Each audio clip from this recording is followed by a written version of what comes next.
Our board noted that His Excellency's victory as the African Political Leader of the Year 2023 is a testament to his contributions to promoting peace, African culture and development, youth and sports development, and advancing Africa's agenda globally. It is also a recognition of his critical role in the infrastructural and socio-economic development of his country, as well as his people-friendly policy. He has continued to advocate for peace and free and fair elections in the ECOWAS sub-region, and this was demonstrated by a show of statesmanship and iconic posturing by accepting electoral loss and congratulating the winner. While he arguably had options as a sitting president, he chose the path of honor, peace, and the defense of democracy. His emergence reaffirms our position that he has remained one of the continent's leading light, as he had continued to demonstrate great faith in the African project, promoting African dignity and helping to change the negative narratives about the continent.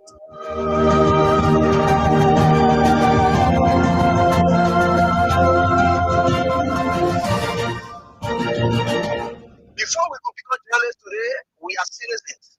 If there is no way that our country is safe, we cannot practice in our respective professions. When we are at war, pastors will not be respected to go to church to preach. When we are at war, medical doctors will not be able to go to hospitals except on a coercion or sanitary condition.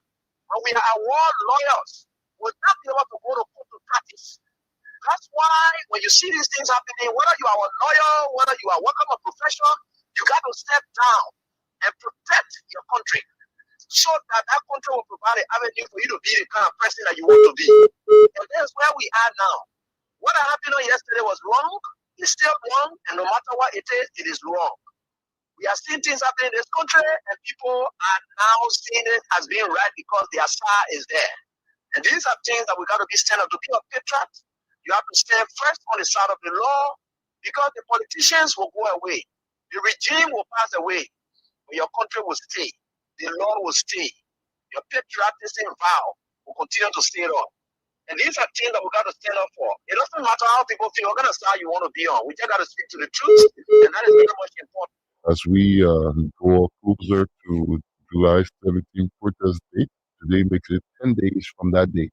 We have asked tenants to engage with the Ministry of Justice, get a permit, and inform law enforcement as to routes they intend to take so that we can provide the adequate protection. Up to today, we haven't seen any such engagement. However, we want to reaffirm our commitment to the democratic process. Gregory Coleman's lies, deception, and threats of violence against peaceful protesters. We the people warn. Police threats won't derail peaceful protest. Calls Gregory Coleman's statements reckless, misleading, and unconstitutional.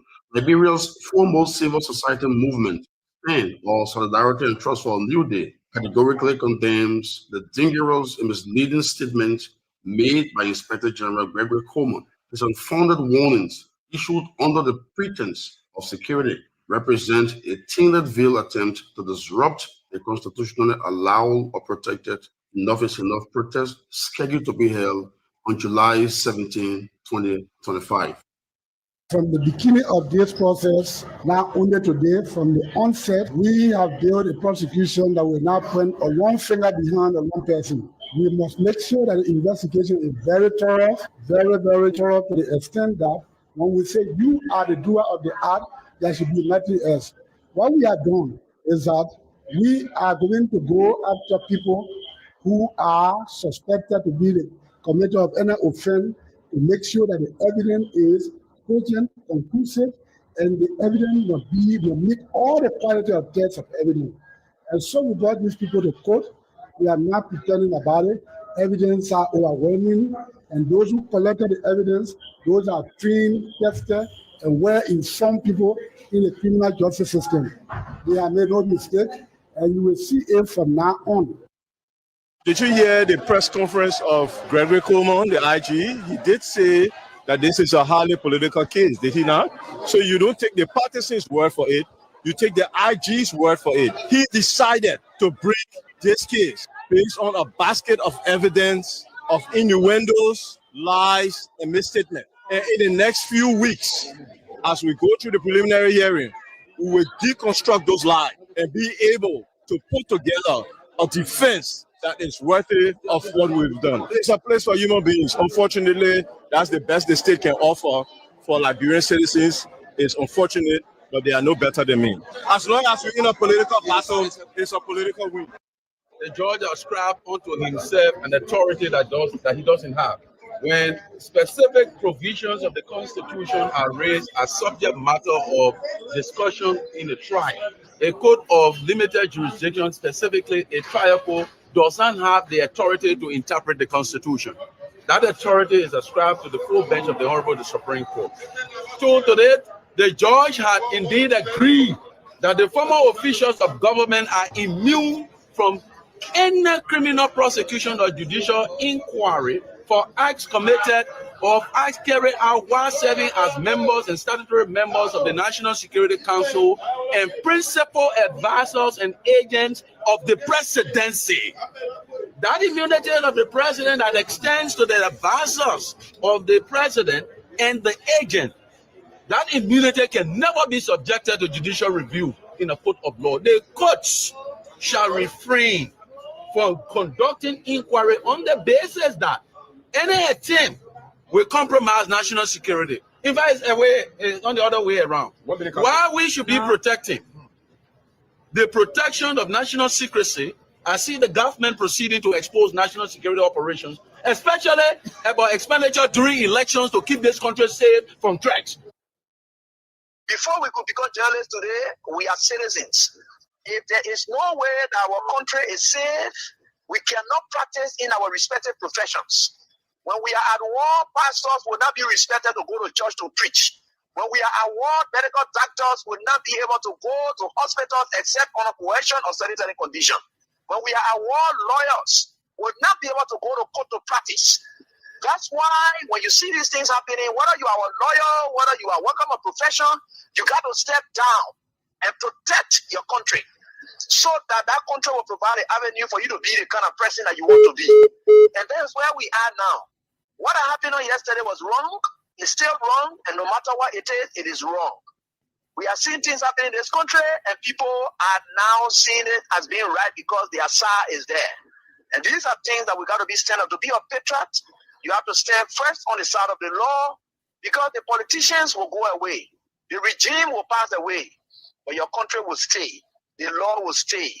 Your patriotism vow will continue to stay on. And these are things that we got to stand up for. It doesn't matter how people feel, what kind of side you want to be on. We just got to speak to the truth, and that is very much important.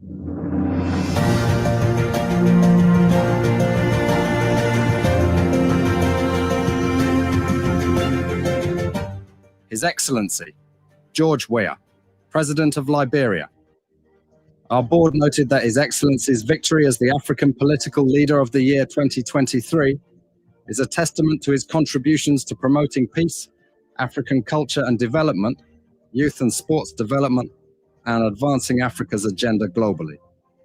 It is also a recognition of his critical role in the infrastructural and socio-economic development of his country, as well as his people-friendly policies.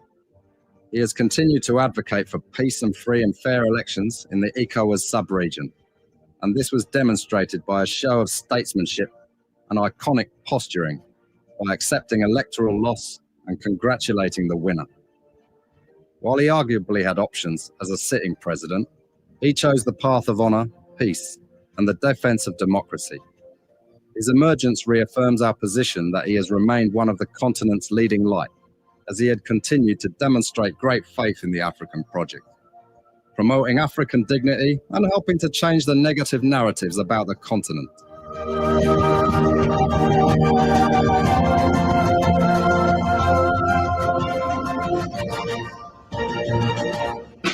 God Almighty, He is the God of the universe, faithful and true, never reneging on His promises, but He fulfilled every word that He uttered in the fullness of His time.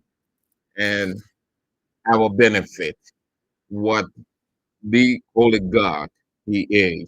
We thank Him for keeping watch over us last night, and has demonstrated His love by allowing us, bringing us into this day.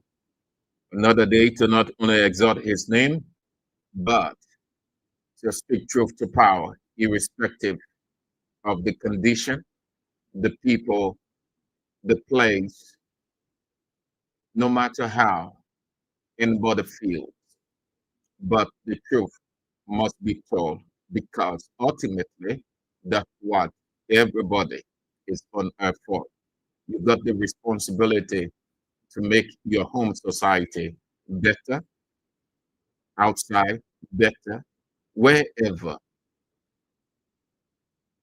Muting oneself is cowardice or compromise.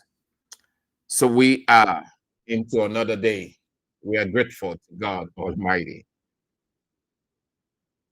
So before we get started, we're giving out some money every day. We give out money. It's 4,000 Liberian dollars. The Prince Cash giveaway. You want to get 4,000? I advise that you can take that 4,000 by just putting into $1 Liberian dollar or 70 cents US, and then you can have your 10,000. No, 4,000, 4,000. So it seems 10,000 is coming your way. That will be on tomorrow. But until tomorrow, you can have 4,000. Jesus said, if you can manage the little one, how can you the bigger one? What that means is you must firstly be willing to receive the little with every graciousness, contentment, and then you can multiply that into 10,000 by how you can use it. That will give you the bigger one. So 10,000 is on tomorrow, 4,000 today. Sagacious Manning, you are on. Jackson C. Pony Jr., Iron Factory, Block C, member of Block 13 Intellectual Center, Romancio Latupan, Kenneball, or Rico Forshaw, member, the chairman, the everlasting chairman of Block 13 Intellectual Center, District 13, yes, District 13, the chairman for life, the only chairman for life. I don't know any other chairman for life. The only chairman for life, the only chairman that is common citizen, just as George Weah was referred to as common citizen, and truly Weah is common citizen. So it's Romancio Latupan, common citizen. George Canoli, Johnsonville, Roofbine, District, what? No, Delicious Bar, Nuclear Town, Florida Decor, as it is called. Otto Johnson, Morovia, Freeport of Morovia, the gateway to Liberia's economy. Musa A. Sharif Sophie, Community Congo Town, Walter Morgan Jr., the CDC regular intellectual militant, you said, Benson Dario Victor, Stephen Yakadi, Fatu Conan, Calcutta, Clady Allison, the United States, William Massaquoi, Pennsylvania, USA, Dinan Davis, Manhattan, New York, the United States. Yes, Clady, hello. Your area, I don't know, is in the morning or the afternoon, but here is the afternoon hours. Joanna Momolu from your business center, Gala Street behind Water and Sewer, Patience Wisner, Lynch Street opposite the Ministry of Public Works, Ibrahim Kumar, Mankeke, man. The show is always light up on the man keke.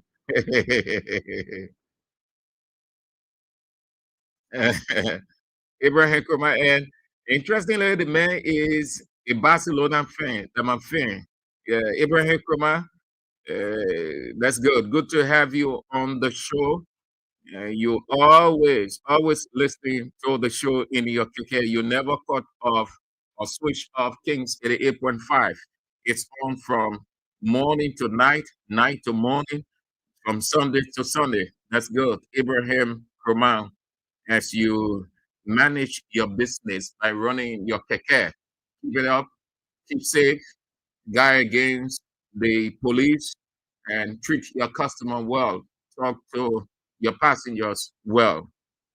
And everything is going well with the team, FC Barcelona. Okay, so let's get started. Time is of the essence. Fifth, Bapping, Pop Line, Abel Moritz, USA, Michelle Benson. I like Michelle, intellectual prowess. She's strong. Richie Cooper, Bappin Paul Lee. Bappin Paul Lee. That's Mohammed Mariaman Sharif from where? Mamadi Diakete Intellectual Center. That's in Jacobstown, in Francis Community. Good. Hope that you people are keeping that intellectual center alive. Yeah. Pro-life, Liberia, James Doka, Batnusville, and Nevet Pevet. My dear Gion brother, very good Gion brother, down to earth, understanding. Stephen Coker, good to have you on the show. Great. Hope that you are faring well. Brelina Warrant from Delaware, the United States, and the names just running down long, long. Time is of the essence. Today is the if day of July. We've got 8 or 7 days to July 17, which is constitutional. But before that, let's talk about what unfolded. Though they've been charged, but they are not in prison. They are out today. The former Speaker of the House of Representatives, Councillor J. Fonati Kofa, was in session, participated. He, as usual, in a buoyant mood, was fully involved with the atmosphere, his colleagues, and the various agenda items. What I'd like to talk to you about is what you can pick up. Job or position, don't put any proud into it. It is referred to as public service, meaning you are there for a time being. It is not a personal or perpetual reign. While you are there, know within yourself that you could get out anytime. And when you are out, don't say because I am no longer in that place, so everything has crumbled with me, and it will be so low to sit amongst the colleagues I was presiding over. No. Muster the courage. Know that it was public service.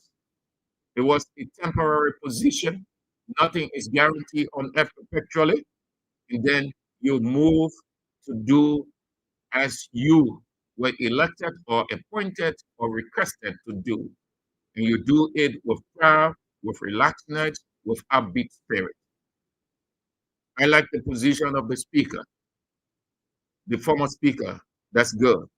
We saw the same with Abochie. Abochie was senator.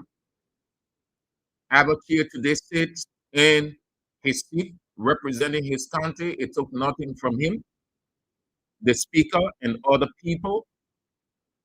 Let it be or serve as a lesson. Don't get discouraged when you're off. Some people will say, oh, because I'm not in there, I'm not this, I'm not that again. So they will show that kind of don't care attitude. Very seldom they will be around. When people ask them, they will give a lot of excuses. No, then you aren't a citizen. You weren't there with what you ought to. So the speaker went to work today, the former speaker. Also, the government is confused. And until they can put their house in order, they will be exposed every day. One group think they are clever. They come up with lie and they are debunked by their own colleagues. Yesterday, they said there was not a synchronized communication outflow and inflow in WIA's government. If you follow the WIA's reign and opposition unity party, this is one of the things they hung on. In fact, the president himself realized that, and he moved to appoint the Reverend Dr. Lawrence Pomna Ruple to help synchronize government information flow. Because you had every minister responding to everything that came out, every deputy minister, every director, every supervisor, every janitor of government was responding to everything. And there was confusion in the public. They didn't know who was saying what, who was telling the truth. These guys in power today took advantage of that. It was one of the weapons they used. But as the people will say, when you think speck, or the Bible will say, if you think speck is in your brother's eye, that he is unclean, he is imperfect, and you are the perfect ones. Once you get on the stage, the people will see your imperfections. And that is what is happening with Unity Party. They were pressured, they were cornered, they try to use the word harass or intimidated. No, but let the word pressure be used. Pressure is the appropriate word. Because if you wrap your head around that entire HPS deal, you come to the realization that the government wasn't satisfied to affix their signature.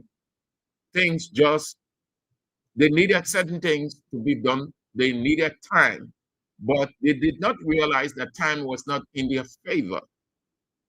So because they had to do, instead of doing it on a day, a work day, and allowing the media, while it is true that there are certain gatherings that are indisposed to the media, given the nature of it, this one was not one of those that you were bad the media. But because they realized that something shady was happening, it was against the government, so they did not want anything of the media questioning here and there, raising issues, asking the hard questions. So the logic they employed was, let's bar the media. Let's prevent the media from coming in. Let's do it on Sunday. Even though, according to one of the media outlets, they received their invite, and then later on, they were told that the gathering was postponed. And then the call came in the third time to say, no, the media is indisposed, the gathering is not for media, and then you people can stay out. So on Sunday, they signed that deal. When you and a person sign a deal, as we have seen, when two institutions sign a memorandum of understanding or enter whatever the framework, it is incumbent upon the two parties to release their statement to that effect, each party representing himself as per the publication. Usually, you will see, and since President Bouaka came to power, everything was put out. You either hear the Lands, Mines, and Energy Minister or Mines and Energy Minister William Pay, and this person, you hear Gafran, Ministry of Finance is reporting, the Ministry of Finance and the World Bank have signed this. The United States Agency for Development and the Ministry of Posts and Telecommunications have entered into this. You see, they will go gay, they will go wow, spreading it all over. This one, they refused, except for the United States government that came out with it. And the reason is they weren't satisfied. So they opted not to go public. The American embassy released it. Before then, what did they say? They said it wasn't a signing ceremony. How is it possible all of your top officials, with the instruction of your president, goes to an agreement and then you people will not sign? They sign, but they sign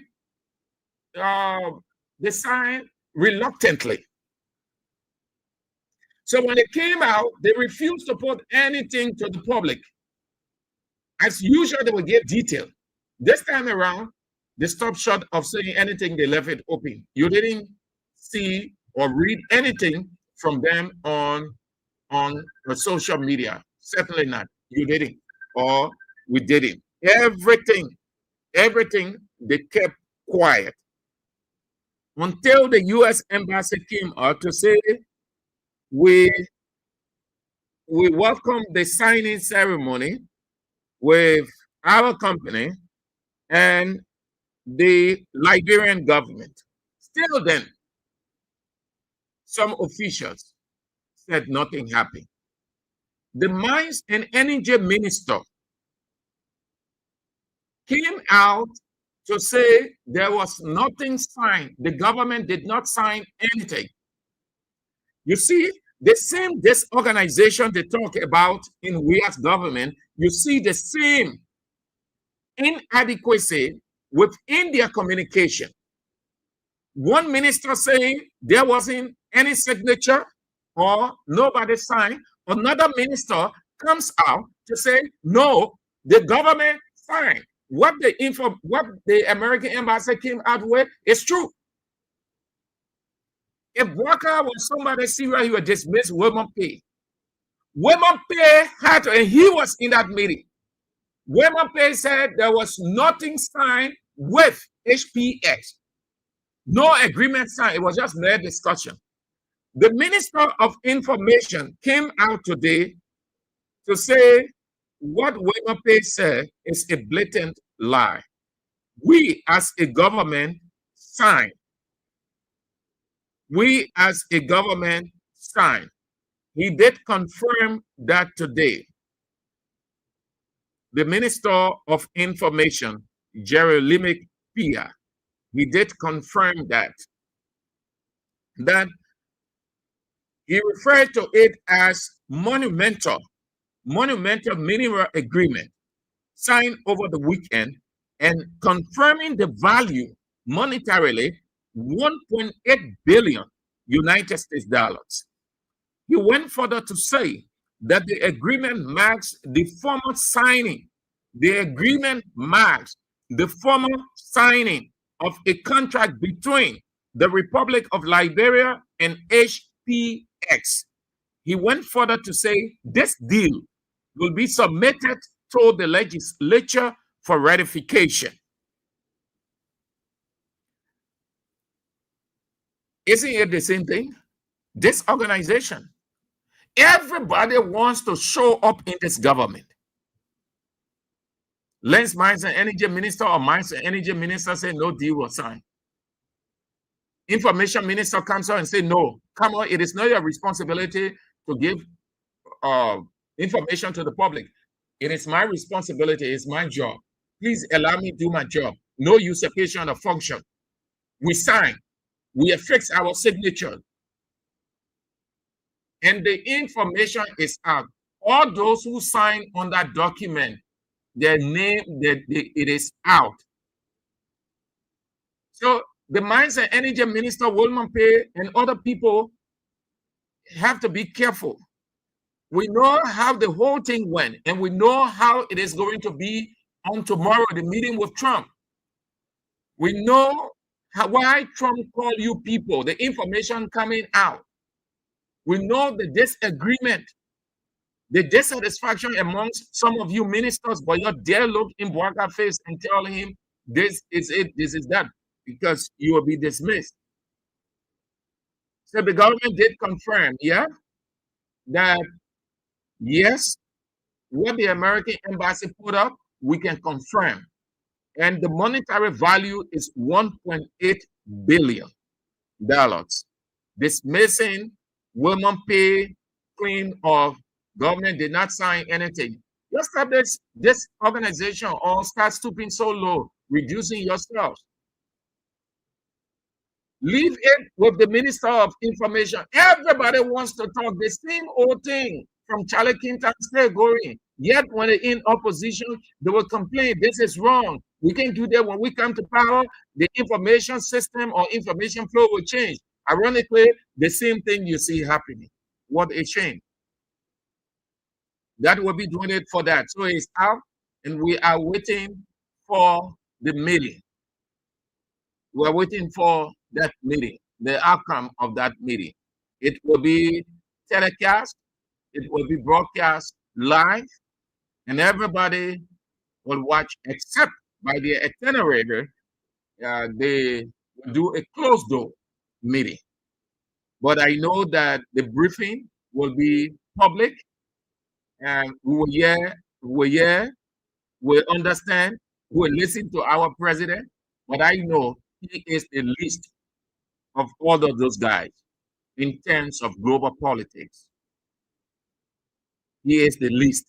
No disrespect to our president in our country, but apart from President Joseph Yeman Boakai, Liberia's president, the four are presidents who have years of experience into geo and global politics. They have had the opportunities on different scenes, different issues of all kinds, met different presidents, engaged into high-level discussions. Unlike our president, who hasn't had that opportunity, this is the first, biggest, largest, glorious opportunity in his life. He is the least that is going to be in that room. But let's see, sometimes the least person can emerge with good ideas. So let's see, let's wait. With that said, now, the protest, July 17th, is not too far. The police said that they are aware of the July 17th protest. The police acknowledged it is the right of the citizens. However, the police said that the organizers did not do a request for a permit. They did not seek any. However, as government, they will provide protection. So the first aspect is they've consented. Whether their consent is true or not, let's hold it for discussion's sake. Let's agree that it's acknowledged that it is the right of the people. The Constitution provides for that. They in opposition, they had several protests.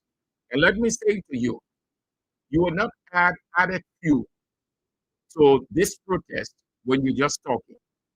Those of you who have smartphones, just get on YouTube and just put in the search box UP or Unity Party protest against the CPC government. You will see all running down. If you know how to download on your phone, you can download them. It will not cost you much money. You spread them. The reason for that, let the people see, let the people know that the reason they deny you today, they did it tomorrow because they don't want it to happen today. It's wrong today. It was right tomorrow. That way, they will be convinced and say, let the people protest. So I urge you to do that. Just get on your smartphone, go to YouTube, you put in the search box. You just get in the search box and put there Unity Party protest against CDC. And all of the protests, or some, if not all, will come. You get that? If you can do that, you will add substance. You will be helping the protest. Just get there and it will open. The internet is the repository of knowledge. So even if you, right where you are now, if if you went there, you see you can even send. You can even send. You just get in the search box for the Unity Party protest against CDC. They will come down and then you can put whatever you want to put out, and then you can share it. Share it. That's what you do. I ask you to do that. If you are serious, you can do that. You see? So let me give you a sample. I'm doing it. Unity Party protest against CDC government. CDC government. Yeah? City government. Then you go with your OK. And then, you see here? I just did it. And you see? All right here. These are, sorry. These are some, these are the lineup. You see? Several. Those of you watching, you see, you see them? You see it? So I can just click on any, I download it. So you want to do just that. You download it and then you spray it. You see? You just click on this one. So you just get on your smartphone, go to YouTube, click the search box, and put there Unity Party protest against CDC government, and all will fall before you. You spread them. This is one of the ways we fight in warfare. They're not putting their own videos out, but they are using their authority. You can only neutralize their authority by putting this video out so that people see and know that they did it yesterday, and there is no reason why they should deny you the right. When you spray it everywhere as they spread things about you, listen, they got no voice. They can't say anything. You want to do just that. So the police boss said that they will protest, but the organizers did not seek any permission. They've told the organizers to work out their plan with the Justice Ministry by laying out what they want to do, how they want to do it, where they're going to do it with the Justice Ministry. Then the Justice Ministry, in concert with the police, will advise expressly. Let's have a listen to the police director. There could be some disruption in the traffic, but No, this is not it. there could be some disruption in the traffic, but No, we try to minimize the inconveniences through whatever means possible. no, this is not it. This is not it. Hold on. We'll get there. We'll get there. Here is it. Here's the police. Here's it. Let's go. As we draw closer to July 17th protest date, today makes it 10 days from that date. We have asked planners to engage with the Ministry of Justice, get a permit, and inform law enforcement as to route they intend to take so that we can provide the adequate protection. Up to today, we haven't seen any such engagement. However, we want to reaffirm our commitment to the democratic process that will provide the adequate protection necessary, and will do whatever we can to ease the burden of those who will not be a part of the protest and will have to get to town. So as soon as we understand how and where they intend to gather, will continue to communicate with the public. We're asking everybody to keep tuned to our social media pages, to other radios and stuff, and we will be able to communicate adequately. But I would like to encourage each and everyone to go about their normal basis. Protest in this country has become a routine issue. So it's not something that say, oh, we're going to ask you to stay home and stuff like that. School remains open. Children can move back and forth and go to school freely. People can go to work and everyone can continue their normal business. He acknowledged there will be some ups and downs, but assured the public that they will be on top of their game. Will be some disruption in the traffic, but we try to minimize the inconveniences through whatever means possible. To the planners, we are your police. Those who intend to exercise those rights. Constitutionally, it is your right under the by virtue of the Constitution, and it is my hope that those rights remain within the confines of the law. We will be there to protect, we'll be there to guide, and we'll be there to maintain law and order. In the event where it goes out violent, we will restore order immediately within the confines of the law.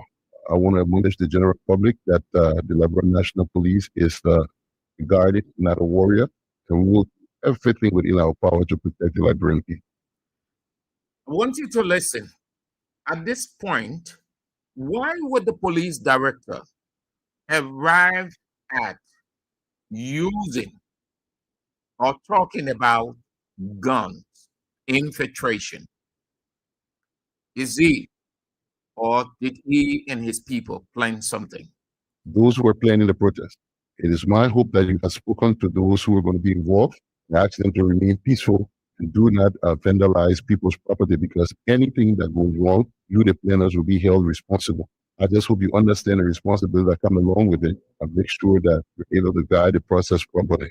You know, there will always be people who have got nefarious intent, even in the best of plannings. So to those of you who have got your illegal weapons at home and planning to bring it landings. So to those of you who have got your illegal weapons at home and planning to bring it to the protest. Those of you who have got your illegal weapons at home and planning to bring it to the protest. So to those of you who have got your illegal weapons at home and planning to bring it to the protest. To those of you who have got your illegal weapons at home and planning to bring it to the protest. To those of you who have got your illegal weapons at home and planning to bring it to the protest, please leave it. Please, don't break it. That is the police director, Gregory Coleman. To put his position in context, we accept for the discussion that he acknowledged the right of the citizens to exercise the constitutional right granted. Secondly, it is not the police boss to determine, even the Justice Ministry, that a permit be sought before. The Constitution provides no precondition before assembly. If the condition If the Constitution ever provided a condition and not precondition, the word peaceable manner, the phrase peaceable manner, the Constitution did not say you will have to seek permission. You will have to go to the Ministry of Justice and explain your plan. From there, you go to the ministry, the Liberia National Police, and explain your plan.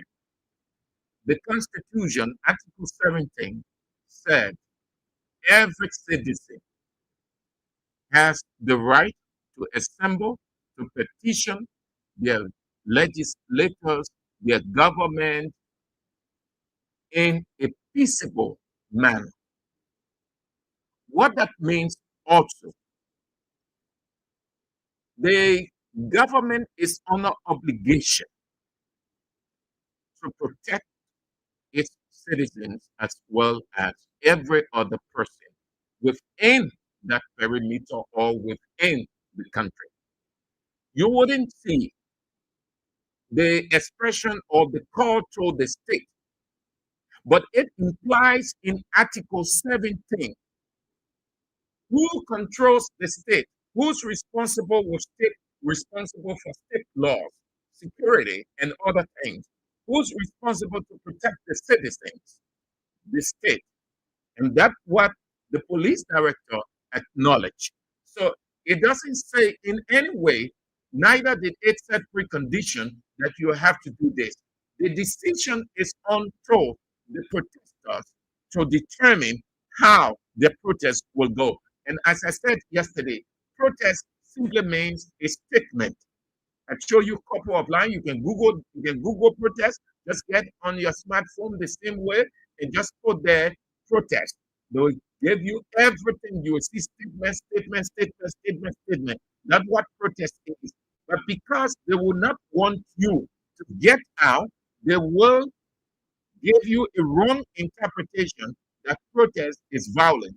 And that's what many of you have had as your definition throughout, that it is violent. So you have never ever understood it to mean statement, but you protest. You make your position known. You make your position clear. More to that, don't be afraid, as I told you yesterday. Remain upbeat. It is not going to be violent. It is a non-violent protest. The entire world is going to watch. They are waiting. The international media is set, focused on July 17th. Their predecessor, George Weah, allowed protests to take place wherever the organizers decided to have it. Don't be afraid, be upbeat, don't get discouraged. You are not violent, you're not going to engage in anything violent. Let nobody tell you that it's going to be violent, except that the police will come up with a diabolical scheme, which we have no doubt they cannot do, but we give them the benefit of the doubt. That they will develop a game plan so that they will say the protesters engage in violent conduct. They have done this, they have done that. We've arrested 3 persons. We will prosecute them. Already, this government is obsessed with persecution. That's what the president of the day wants. He just wants to hear people being arrested, taken to South Beach for persecution. Do you know that our president is obsessed with arrest, persecution, and jailing? Do you know that our president, what he said, contradicted his very statement that under his reign there will be no political prisoner in jail? Well, out of hate, he took political prisoners. He had prisoners in jail, politicians. So don't be afraid. The police is under obligation. Lastly, before we go to Stan Mobamolo, do not take Gregory Coleman's words as assurance. The government is deep, government is tricky, government knows how to carry out sinister plan and put it against. What I can advise you, be careful. The burden is on you. The burden is not on the government. The burden is on you. You have the responsibility. That responsibility, that burden is to conduct yourself right. Give the government the benefit of the doubt by conducting yourself in a manner that will not reflect anything, show no sign of engaging into or stirring up violent conduct. Even if you are tempted, which you will be, you have to resist it. If you are tempted, there will be temptations, there will be trials, there will be words thrown, there will be attempt to infiltrate. People will be paid to insert themselves in your gathering. People will disguise themselves. All of these things happen. You have to be very mindful, you have to move with wisdom in warfare. Just know that your opponent, don't be sorry to say, but that's it. Don't use the Samuel Doe, the late Samuel Doe wisdom. Going into a place that was already set up, gave the assurance, and he did not doubt the assurance, he trusted the assurance, only to realize that's it. Don't trust the assurance given by the police director. The only thing you can do is conduct yourself well. You be your own security. You be the protector of your protest. You conduct yourself in a manner that they will see nothing. When you give no space to the devil would never ever do anything. Don't give any space to the devil. Don't trust any assurance. Conduct yourself well. Make sure that you don't get in anybody's way. Guard against temptations, guard against loose thoughts that will be thrown at you. All of those things, you will see them unfolding as we saw them in the past, so that your good intent turns out to be misinterpreted. The responsibility is on you, the burden is on you. So the organizers, we've seen protests in the past. I mean, since this government came in, how it was neutralized by the very government. I told you people, I know that, I saw it, we got hit. They infuse money. One of the ways Unity Party neutralized protests, they infuse money, they put money into, give money to certain people. So your guide against all of these things. You'll be on top of your game. But don't be afraid. Don't be afraid. Just as God said, respect the devil, but don't be afraid of him. Respect the police, respect the government, but don't be afraid of them. It is your right. They cannot look at you and put bullet into you. This government is under pressure. I told you people that the international community had been watching. They documented what they did in the past. The people are still documenting. They did not agree to allow you to protest or assemble as citizens of your country on July 17th, because they know that it is your right. They had wanted it. No, they were spoken to. Besides the pressure coming from us, putting everything they did in the past, the international cycle, telephone calls went to them. I know we can't call names. It will be too unprofessional. Very, then I need not be a broadcaster any longer in my life. Just as they did to We Are Here. They took telephone and called, Mr. President, you have to respect the rights of the people. Allow them to do. Mr. President, you cannot move to shut down. That's democracy. People have the right to express their opinion. Mr. President said yes. The same people, the international community don't operate at our whims and caprice or our will. They operate according to their time as they document or they collect all of their evidence. As they do when they see certain things from the government that is not right and the government wants to impose, they say no. No, Mr. President. What's Gregory Coleman countenance? Gregory Coleman did not want it. The international community spoke to them. Besides our pressure and the Constitution, if you watch him explain, you could tell how uncomfortable he was from within out. He doesn't have option. He doesn't have option. I don't want you people to start calling now. If you did that, I will not open the line. I will talk. Just what Israel told you the last time. You can sit down for 3, 4, 5 hours talk. If you can sit down for 4, 5, 6 hours and talk, well, done anything. So I beg you. When we ready, we announce the number. It is not you people running the show. Just stop calling. I've not announced anything you're calling. If you try, I will cut all the phones off when you call.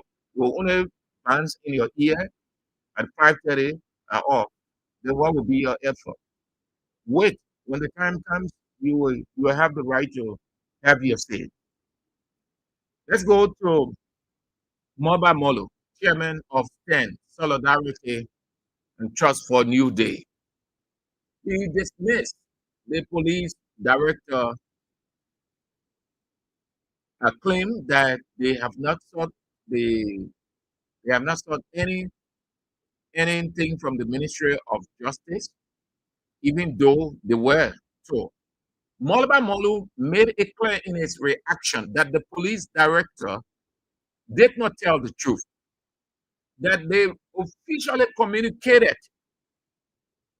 told the Ministry of Justice their position on July 4th. July 4th, this month, July 4th. Have a listen to Molaba Molu. Gregory Coleman's lies, deception, and threats of violence against peaceful protesters. We the people warn. Police threats won't derail peaceful protest. Calls Gregory Coleman's statement reckless, misleading, and unconstitutional. Liberia's foremost civil society movement, STAND, or Solidarity and Trust for a New Day, categorically condemns the dangerous and misleading statements made by Inspector General Gregory Coleman. His unfounded warnings issued under the pretense of security represent a thinly veiled attempt to disrupt the constitutionally allowed or protected enough is enough protest scheduled to be held on July 17, 2025. By falsely claiming that protest organizers did not inform the Minister of Justice and insinuating that participants may be armed, Inspector General Coleman has resorted to dangerous misinformation campaign. These fabrications are clearly designed to incite fear, to delegitimize a peaceful protest, and justify potential violent crackdown against peaceful civilians. In the face of Gregory Coleman's deceitful fabrication, it is astonishing that the Inspector General will pretend ignorance of the fact that on July 4th, 2025, we formally served notice to the Minister of Justice, fully in compliance with Article 17 of the Liberian Constitution. This notification was also circulated widely to national media outlets to guarantee full transparency in our commitment to at all times respect the rule of law. Coleman's claim to the contrary is a brazen lie, an obvious and desperate attempt to discredit and undermine a legitimate and lawful civil resistance. These debunked falsehoods expose that Inspector General Coleman no longer serves the interests of the Liberian people. Instead, he has chosen to act as a political hitman with the dangerous false narratives and threatening violence against peaceful, law-abiding citizens. This conduct is utterly unacceptable and demands unequivocal condemnation. Coleman's weapons at protest claims, no proof, no justification, just plain state-sponsored propaganda and scare tactics. Inspector General Coleman's wild suggestion that protesters may be packing illegal weapons isn't just baseless and laughable, it's downright defamatory, saying its allies have zero history of violence and no credible security source backs up this Gabriel Coleman's nonsense. These fear-driven and reprehensible remarks bear all the hallmarks of state propaganda, a calculated attempt to manufacture a pretext for deploying force against peaceful citizens. Sten views this with grave concern. It raises the alarming possibility of a deliberate setup in which regime operatives or higher agents will infiltrate the protests, plant weapons, and engineer chaos to justify a violent and unlawful police response. Against what they suspect that the police will infiltrate or insert people with arms to cause chaos and other things so that the July 17th protest organizers will be seen as violent people or causing chaos. They have, according to Molma Molo, informed their international partners, Liberia's international partners, of such a grave issue and others. Our international partners and democratic allies, we raise this alert with utmost seriousness. The threat of violence against peaceful protesters is neither imagined nor exaggerated. It is credible, deliberate, and appears to be orchestrated by elements within the state, known as demonstrated by Mr. Coleman's assertions led by the police. The stern warning to the Liberian National Police and the Inspector General, Gregory Coleman. If any government official, security operative, or political agent attempts to infiltrate the protests, plant evidence, or manufacture a scenario to justify state-sponsored violence, stand in its nationwide network of citizens reserve a constitutional right to initiate a lawful citizen's arrest. This includes any individual, regardless of rank or title, who engages in criminal acts against peaceful protesters. Not even Police Inspector General Gregory Como will be spared if it crosses the line. Power resides with the people, or power is inherent in the people, and the people will act decisively and lawfully to defend their rights, their dignity, and their democracy. For the people of Liberia and the world, we will not retreat. We will not surrender. State reiterates that the July 17th protest is peaceful, lawful, and irreversible. It is a national outcry against corruption, impunity, and the relentless violations of constitutional order by President Joseph Yuma Boakai himself. The Liberian National Police is not a private militia, and any attempt to act as such will be challenged and exposed.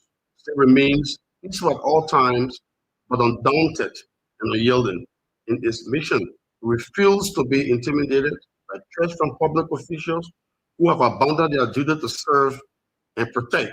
Let it be known, we will defend our rights with courage and resolve. We will assemble peacefully on July 17, and we will sustainably protest until this nation returns to the rule of law, protect fundamental rights, and ensure justice is for all. Let those who think negotiation is possible be cautioned. We will never negotiate away our constitutional rights, nor bow to repression or oligarchy. We will not stoop or stop our march. We will not stop our march forward as long as you will not stop breaking laws. We continue to mount the resistance. We continue to stand up tall and resist oppression and resist the abuses being orchestrated against ordinary Liberian citizens. We protest because we must, to save our democracy, to save our dignity and our future. Enough is enough. Stand Chairman Molba Molo. Out of Liberia briefly, then we turn to you. This is of significance to sad news. Former Russian Transport Minister Roman Petrovod died by suicide on Monday, just hours after President Vladimir Putin fired him from the job. And that's according to officials quoted by CNN. Petrovod was dismissed by Putin on Monday morning. The decree, according to CNN, announcing his dismissal was published on the official Kremlin website, with his deputy, Andrei Nekatin, appointed as the acting minister. And in Israel, Benjamin Netanyahu, the Israeli prime minister, dismissed his spokesman for repeated taunts against his wife. Too many things are happening both on the local and international scene. Keep playing the King's Cash giveaway. It's 4,000 today. Dial star 799 star 24. Play with $1, only $1 or 70 cents US, and then you have your 4,000. Get money in this damning economy. Judo Christopher, the Liberty Squash and Win. You have to play that too and continue playing. That is 1,000 United States dollars. 1,000. You don't want to miss out. The draw is every Saturday. So that means every Saturday, a person walks away with 1,000 United States dollars, not Liberian dollars. 1,000. Already the rate is coming up. The guys told me in the newsroom, I think it's gone far way up. So if you change $5 now, you're going to get 1,000 plus. It ain't easy. The economists, how they call them yet? The economists in this government, they know it. They know the job. Yesterday they were bashing at Twitter and the other people. Oh, Twitter, you know nothing. The man economy, the man oh, yeah they are. Gafwan who? The reason Gafwan was succeeding because Gafwan boss, Ellen Johnson Sirleaf, a seasoned economist, coupled with the condition that existed then, he didn't need to do much because all male people were the experts in order. Now, he alone on the stage. The beginning, I can say, Liberia is shit. So things are hard and things are getting harder. But in the midst of difficulties, in the midst of hardship, God creates opportunities by which you can take advantage of, and then your life will improve. You come out of poverty in Judah Christopher economy. The Liberty Squash and Win. Time, the money. Get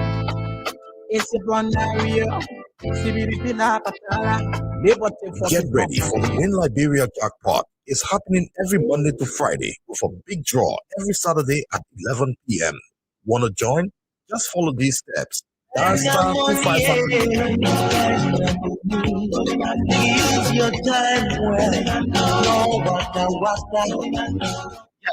Yes. You win? Yes. What all the happiness for now? Yeah, man. The thing that making some of our friends in other countries can be building houses and sending their children to Google schools, not come to Liberia, yeah? What's that? We got one Liberian company called Liberty Fortune. Liberty Fortune? Yes. This company bringing one game they call Liberty Fortune Scratch and Win game. And how people can play this game? Very easy. Buy their ticket and scratch the silver part on it. Just to see where you can do the scratch card. Then any money you see on it is for you. You can win different amount of money, all the way up to 10,000 USD. So you mean when I buy the Liberty Fortune scratch card and do the silver part, any money that is for me? Yes, and you only need just $1 USD or the same money LD to play and win. But where I can get a Liberty scratch card from? Go to the shops. Go to the boys who sell the scratch cards and tell them that you want Liberty scratch card. Pay, scratch, and win. And then you take the winning card to their office at the Dunst residence on 2nd Street, Tubman Boulevard in Cinco for your money. We thank you for this life-changing gift. Liberty scratch card, we for it every day. Spend smart money and win big money. A message from Liberty Fortune LLC, the new game changer in Liberia. Oh yeah.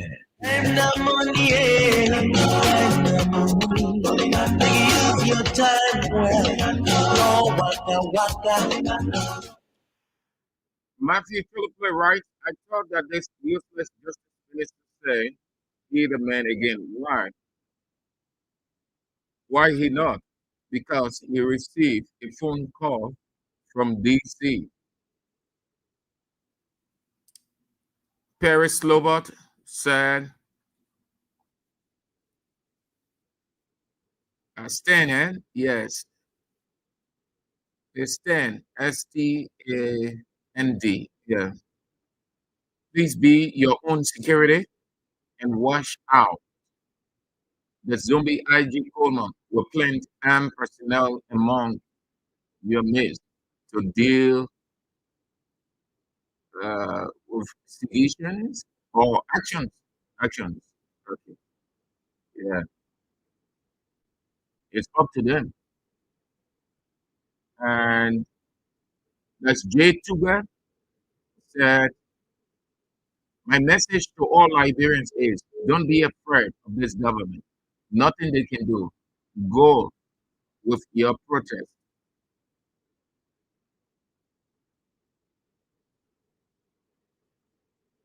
Mafle say, even during the July protest, let them put on their posters to show the world that yesterday they protested, so they should allow them to protest too.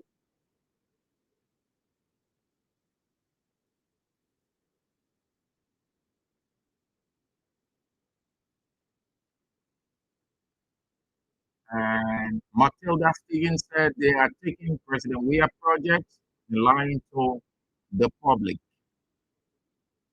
This government can lie too much.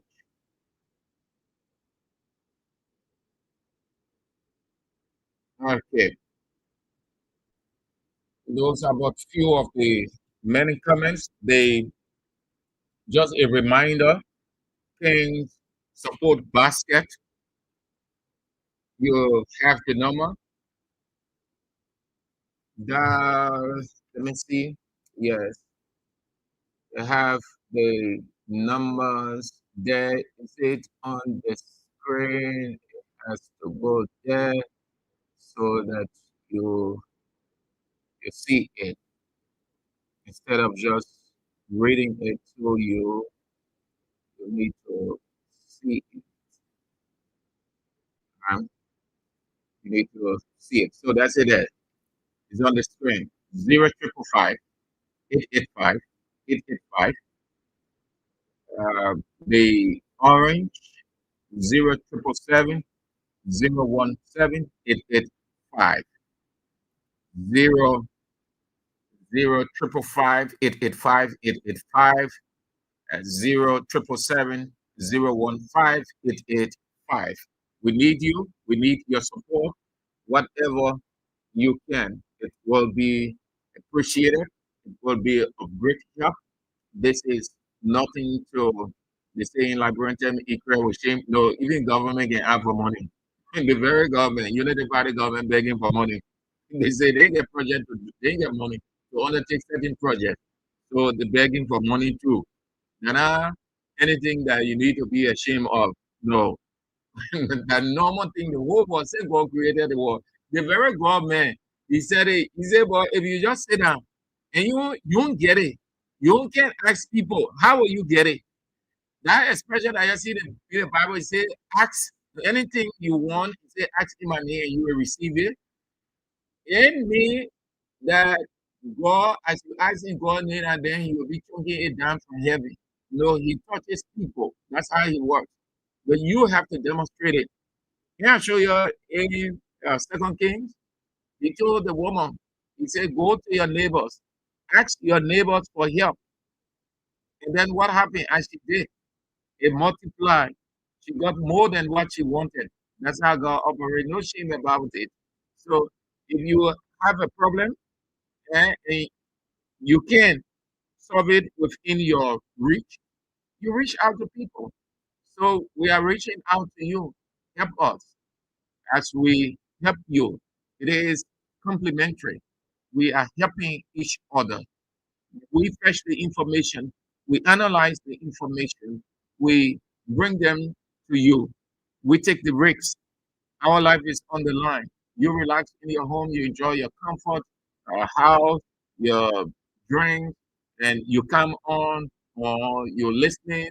We do everything, and we are inspired by your presence. So we also encourage you to chip in whatever, $10, $15, $5. Those of you who are in Liberia, the local number is there, 07770178885. Whatever, just like Israel told you this morning, you tear of let's say 2-3 pieces of sheet, the sheet, it are 2-3. You can bring it not only money. You know it hard. Everybody get it. Yeah. But whatever, I want one piece of sheet. Yeah. I mean one like this. Hmm? Yeah, like this. If you get that one, you bring it, we receive it. It will help us a lot. Uh, just anything, it will help. Don't focus only on money and say, oh, the people only want money. No. Just anything that the station can use, we appreciate it. Even if you get father, you say, oh, the father, yeah, I'm giving the cash to Peace FM. I will go and buy the token, then I will give to them. Oh, yeah, that's the same thing. A contribution that is there. Anything you can afford. Eh? Yeah, just like that. So we'll be reminding you, they're on the screen. Those of you who are not following, they send wave for the local mobile money 0555885. Yes, 07770178885. The send wave +231 +231 0555885. That's the send wave. 0 +231 +231 555 555 555 35 885 885. You get that? Those of you here, you don't have to put +231 for the people out of Liberia. So if you are in Liberia, it's just 055. That's 35 0555. That's 35 right there. 885. The orange 0777 37 1237 017885. It's as simple, easy. So some of you have also raised concern. You say when you go, you don't know the name, they can ask you this and that. The name is A.B. William, that the name there. So it will be as easy. And some of you from abroad, you've been asking to say you've been having technical difficulty raising, or whose name this and that. So yes, just you will see that. Once the name appear, Abraham William, don't doubt. That's it. Okay? Good. So let's go now. Let's get to the line 0772 23 99 33 0886 30 44 97. The women's line 0777 9803 75. Let's start with the women. Hello. Let's hear you. Yeah, everybody. You're fine. You're fine, my best. And you? Yeah, I'm fine. You good? You fine? You find Google? I'm fine, Google. I just Okay. Oh, you go there? why is talking in North City? You know about it, you only go there. I don't come up to I can call him. Now who that's so?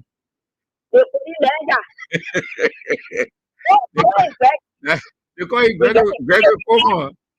Yeah.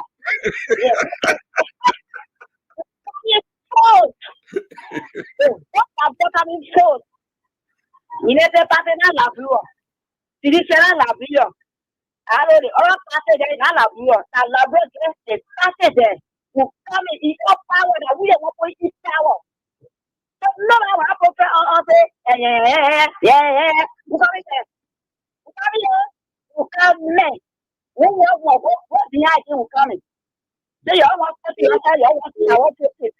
Thank you. Mama say you feel it? I did it. I bet you Okay.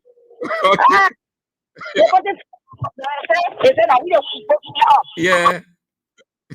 Okay. Thank you for calling. Let's go. Okay, John, my best. Hello. Hello, sir. Yeah. How do you know? Let's hear you. Thank you. Come on and walk out. You get with you at time. The last time you go to the one, they do not law. The damaging the country. Country, none are going to be.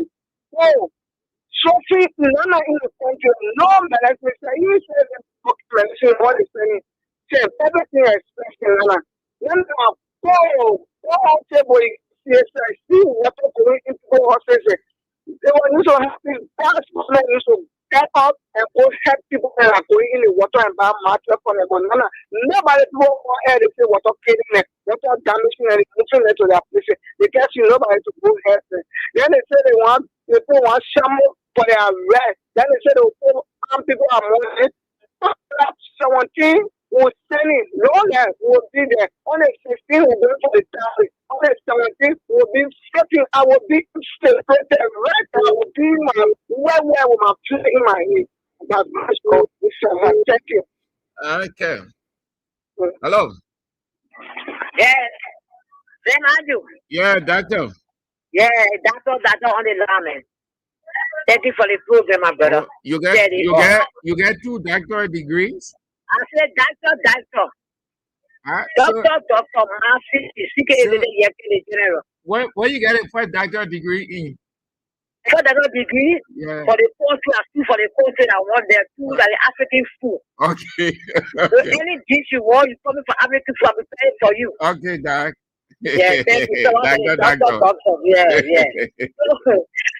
But, Sisi, hold on. Yeah. The people will say that honorary doctorate degree, so you want to use it. So don't be using it when you hear the people. After, me, I want to get me to court. They will show me that law. They will show me that law. What to us say, oh, you can't use it, doctor. They will show me that law. Any educated people, they know, who get it to man, and man, do the record thing. Don't issue my brother. I don't want to listen to people that say no more. Let me say thank you to stand their ground. About money, save money. I say thank you to. I know always we say I listen to it. I'm a funny just show I'm a funny the show. You enter his feet and he said it right. What if put the story same as you? What if around goes around that your time to ground? Now a little girl giving you milk and honey today, we're coming back for the honey, you're getting angry with us. Who will protest them angry? Because it's honey for our mouth.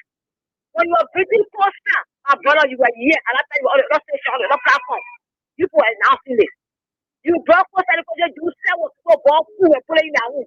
Someone of laughing months about food, you said that will work for. You brought out men at the airport, people were stupid there. And putting them on resign. You brought out with said, I can't be. People were also, and that's not come out here in America. You brought your wife down? No. You brought your children down? No. So pushing it down the protest. They say we endorse it. Even the men are equal to the point. Why can't? They endorse it and after they get to the hospital, he said, when you see by it, they don't go anywhere. I endorse a protest. And you were in a protest. When you fought through hands, you were there. You were protest. When you fell a protest today, you're talking about working for pen. They will not want to, will coming out. Just protest. We don't want to build their family. What will give you? This year, you are speaking. We are protesting around here. We don't want to question it. You can't get more on me. It's 3 years, 3 years more. They'll be just tomorrow. So we're only for you. All you do is to God in the process. Anybody makes mistake and gets to the midst of the protester who after arrest you, then the doctor said, who arrest you? And they went to the police. And the police say, and they see their system when they're off, and they want to come and bring what I say, oh, the protester bring up who are ahead of them. Who are ahead of them will be peaceful. More mass people, they same as this. Who are going to look with Metro? We Metro. And we'll pour out to you all. Suffering.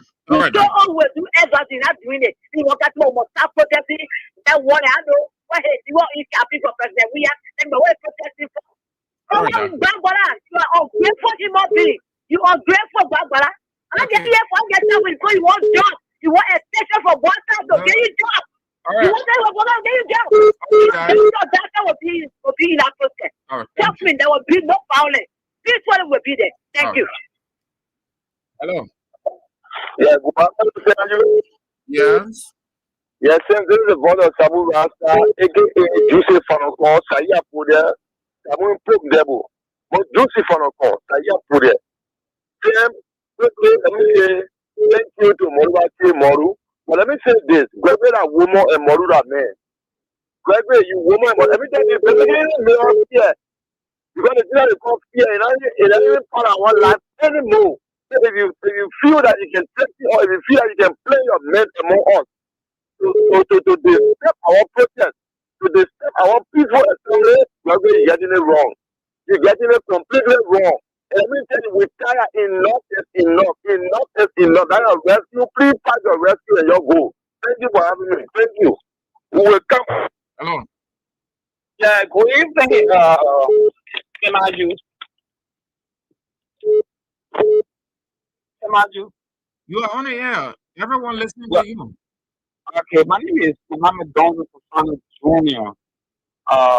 Calling from Tomato Shop. Well, I just want to tell a bigger Kuma that we are fearless people who will come on July 17th to protest. But bigger Kumas, I don't know if what school that or that one because my early use I taxpayer money and send I got to good school, but it got never acquired no good education. I don't know. I believe my I used to have the put taxpayer money with send I got to Harvard University. I don't know what they got learned because they got Hello. Chief. You went off. Hello. uh, Cut the radio off. Cut the radio off. how are you? Fine. Yeah, this is something I was calling on this 15 months of our country. No, that way I can assure you that when people, police, stupid, they're using all the time, they're making mistakes. And we can assure people, any one person, you police officer, you ever personnel, we get make mistake. We stay even the masses, the people, claim their right. That protest for claiming their right, claiming their own. Everything you think about claiming that day. So if you make mistakes, you bring a gun. Okay, think this facility is facing a right for you and will pull you over to whosoever authority or good person. And even when no community watching, nobody has found putting me again. They have made themselves down. We get one respect for them. That was me. Law and order, if you didn't break it all the law in the country, they got over, so you think they feel so you make a mistake. Like, Jimmy, that's so. Then you go to Bell A. Then you go to Bell A. That will be a record for A. Think about how much I about brother. Hello. Hello? Your name? Where you come from? Let's hear you quick. We were calling from looking down the street. And my attention went toward the people that go around saying a lot of things about this coming on July 17. It is not about CDC. It is about Liberia in height. But CDC is not involved. CDC is not involved. It's not a party thing. It's favored No, society. CDC not involved. It is not about CDC. Other putting that it is about CDC. So every now and then they want to say they will counterattack this side. It is about the people that feel first. People that feel the people that feeling the weight of this government. And they want to come and feed into the government. So nobody must see that because Mura Muru comes from the background and CDC. Now no part of CDC again. That one ain't get nothing. Even if they think that way, they have the right to put on that, but it doesn't stay. It doesn't stop the people from doing what they want to do. Seditionists are Liberians. UPS are Liberians. MPC are Liberians. Every citizen has the right. So even if they politicize it, There isn't any problem with that. So we are begging them, let them give us the right to exercise our right. Thank you.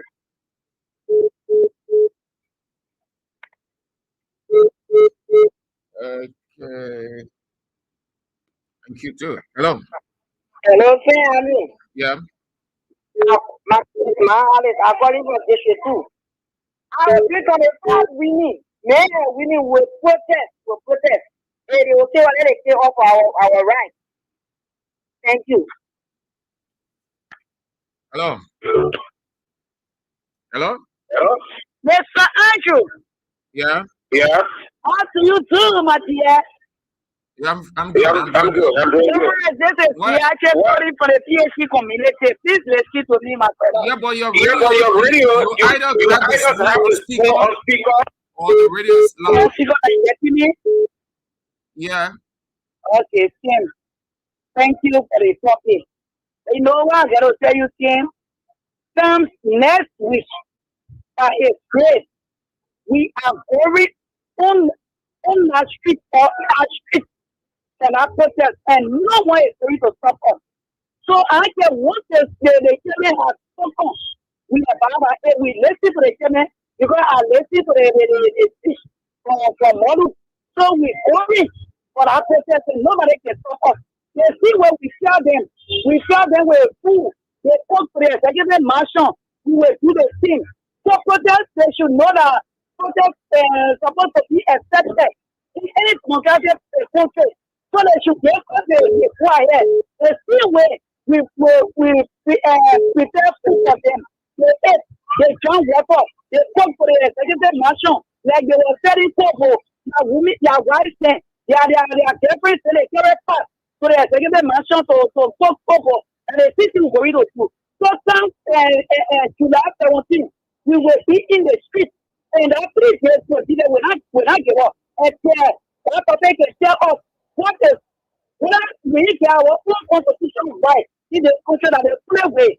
So just a common, I'm going to say just a common, or what kind of common, when you get to there, that plane they already made. For them to play people in our place, we already aware. We in the know already. So the strategy you cannot do nothing. All right. Thank you. Hello. Oh, the menu went off. The last line. Hello. Hey, Andrew. Yeah. Hello. Yeah. Hello, Chief.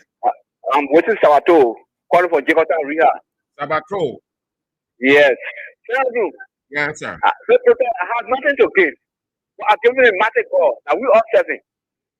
Without coming protest to say we're taking government in power. But we want to tell them they're wrong. What they're doing for us.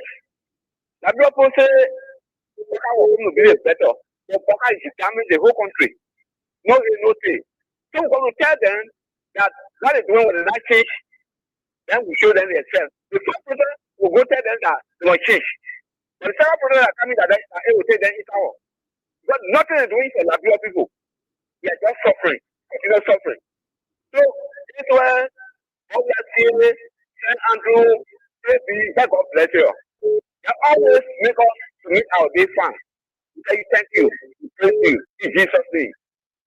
Amen. Amen. Amen. Yeah. Thank God. Hello. How are you, sir? Great. Great as you are. Yeah, okay. I'm Pastor Aaron McGill. Pastor Aaron McGill. Yeah. Let's hear you, Pastor. I would like to give my contribution in this life. Mainly going to the justice minister. The justice minister should allow the people to executing their constitutional rights. You know, as a pastor in the land, we should serve as a spiritual guardians to the land. And the truth must always be practiced. Outside of the truth, then we'll be teaching heresy. So I want to say in this light, if the people is coming out and the constitutional power to be, it is inherited within the people. I would suggest that the government also means of guiding the people as they come out, but not to go into any act of chaotic circumstances, that is, shooting at the people with live bullets, then it will be a chaotic circumstances. So asking the justice minister to executing his high excellence of professionalism. On the contrary, then it will be a devastating circumstance which we do not want to go to that route. So there is my contribution. Pastor, you say Pastor McGill? Aaron McGill. Aaron. Pastor Aaron Aaron, you know that you should not be speaking out like this. Our culture does not call for such. Your fellow pastors will go against you and you might lose some church members. Okay, let me say this. Those that will be against me, they will be ignorant to the word of God. The Bible says in John 17:17, it says, sanctify them to the word, for the word is truth. So if you say that you will baffle for the truthful presentation of the gospel, who are you to the gospel? But your fellow pastors, they choose to remain silent. They say pastors can get involved in politics. Pastor can talk anything. Pastor only there to preach. So hearing you as a pastor being vocal on this, very critical, I feel for you. You might be isolated from them because they will think that you are contaminated. Let me say this to you. When you cannot read the Bible and have not understood the Bible, you will always have a negative descending views about the Bible. The Bible speaks out unto us in the book of Proverbs chapter 29, verses 1 to 2. You get to know it there. It says, when the righteous are in authority, the people rejoice. But when the wicked bearer rule, the people mourn. Now, this is a cry that the people are crying. And then good leader will always listen to the cry of the people for good judgment to be right now. And even if you are someone who works in administration, you should always respect the views of your people. But if you do not respect the view of those that work along with you, and you are just going out there and thinking in a humanistic view that you are right in all that you do, then you're getting yourself wrong. So the views of the people must be heard. So I will not sit in a society where we're supposed to be propagating the gospel, and when we see that society get into a dangerous stand, then we say we pastor will close our mouth.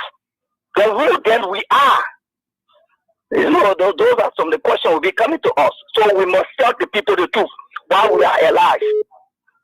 Yeah, you're right. You're right. Okay. Yeah, I like thank your time. Thank you so much, Pastor. Thank you so much. I appreciate it. Yeah, good position. Hello.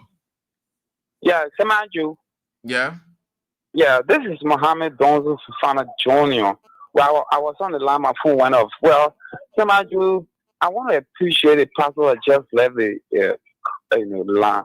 I just want to appreciate him because he said everything. You know, when I'm Muslim, but if I was Christian, I should have go to that man's house and be living with him, working for him because he said everything. So I want to appreciate him and appreciate every one of us that call on this video. Thank you, Samanju. Thank you too for calling. Hello. Good afternoon to you, Sam Andrew. Yeah. Yes, thank you so kindly. My name is Hussein. I'm Hussein Kewu, and I call from Jacobstown. Sam, I listen to the talking points. First of all, please permit me to appreciate the president and the government for the many initiatives. In fact, the president is on his way to the U.S. Just say what you can say. We know all of those things. Appreciating president, you didn't call to appreciate, you called to give a position. If you call to appreciate president, then you appreciate and then that's yes, and so thank you always. So our president has left for the U.S. and we all wish him well, and the officials that went along. We pray that they will bring good news to our country, that we'll see the benefit. Sam, people say pastors or clergymen should not be involved with politics. But even in the Bible, there was a point in time, and I Christian, please don't hold me liable for what I would say. There was a point in time, even in the Bible, right? It said that politics begins from the generation of the creation of mankind. Even in the church, there are politics. In the different places, there are politics. Even in the mosque, there are politics. So it's really a good thing to face the reality of the issues. And what is that? Clergymen should not be involved into a deep politicking. That is when they want to take a side, and then they look at the other side to be like, is the worst or the bad side that should not even exist. All right. So, hold on, Hussein. They should not, according to you, they should not, right? Yes. So yes. So what can you say of your Unity Party pastor, Joshua Blai? So Sam, sorry,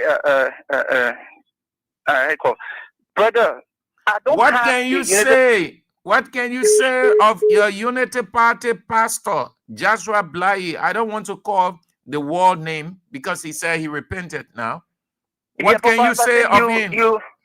You understand the Bible more than I do, Chief, and you know scriptures that you can quote, right? Chief, what can you say of your pastor, Unity Party pastor, Joshua Blai? No, don't refer to him as a Unity Party pastor, right? I see you, man. No, I come in. No, just go. Let other people. So let me say this, right? Let me say this, Sam. I don't support or will not support any clergyman involving with politics, especially Liberian politics. Thank you, sir. You should play an advisory role. Yes, let me end on this note because I know but it's understood. I understand that. I understand that very well. I understand, and I know that you're entitled to your opinion, but that is not true at all. Just to end in a second, Sam. The president is in America, and I hope that you will come out with good news and Sam will smile on the radio and give the good message to the people. All right. That President Baka will be coming from America. Thank you so kindly. Thank you too. Have a nice day. Hello. Hello. Yeah. Yeah. Cut off the radio. Cut off the radio. Y'all gave us ear problem. Oh. Yeah. Cut off the radio. Yeah. Hello. You getting me? Yeah. Yeah, I'm chatting from my background. Hello, Sam. We are listening to you. Once the person say hello, it means you on the air. Okay. The protest will come protest for July 5th to the 17th. We're not protesting our party to say that the other party. We protesting because we the celebrity in Liberia was suffering. And now he says, we are going to be Hong Kong. And now he said that we're protesting for. We're not protesting for party. So we want for the Liberia to understand our own. And all the things that they're talking, we're feeding them so much when they say now, they're not going to school because our husband is not working. And now he said, so that we're coming outside to protest. We're not protesting because you're in a party, you're in a other party. No. We're protesting at Liberia. We the celebrity was suffering. That will come and protest for from the 15th to the 17th. So anybody, when somebody comes out to protest, you can kill them. Then you will kill all the celebrities. Because we're feeding the half for us. When a few people enjoy, but half of the people were suffering, and that is it. So that's what we're protesting for. Thank you. Right. You're right. You're 100% right. Hello. Good afternoon, Mr. Andrews. Yeah. Yeah, this is Justin Kawale Akwe, and I call you from the UN Drive. Yeah, I just want to add my voice to Chairman Molu.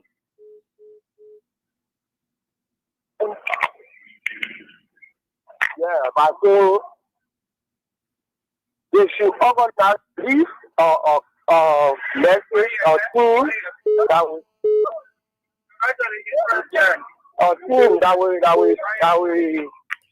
come for publicity announcement in the community. And I'm calling on all motorcyclists, Ghana boys, to stand up for the protest. Because what Gregory Kubo and the others are doing with our nation, we need to stand up to them, making them understand that this is our right. We have to exercise our right because they did it yesterday, but they don't want us to do it. So, come the 17th of July will be us, and we are standing by the honorable chairman. So, thank you for the show, Brother Andrew. Good. Have a nice Tuesday. Okay, we are gradually headed there. Thank you, all your spies up. I appreciate every one of you. J-Man, JC, okay, off my.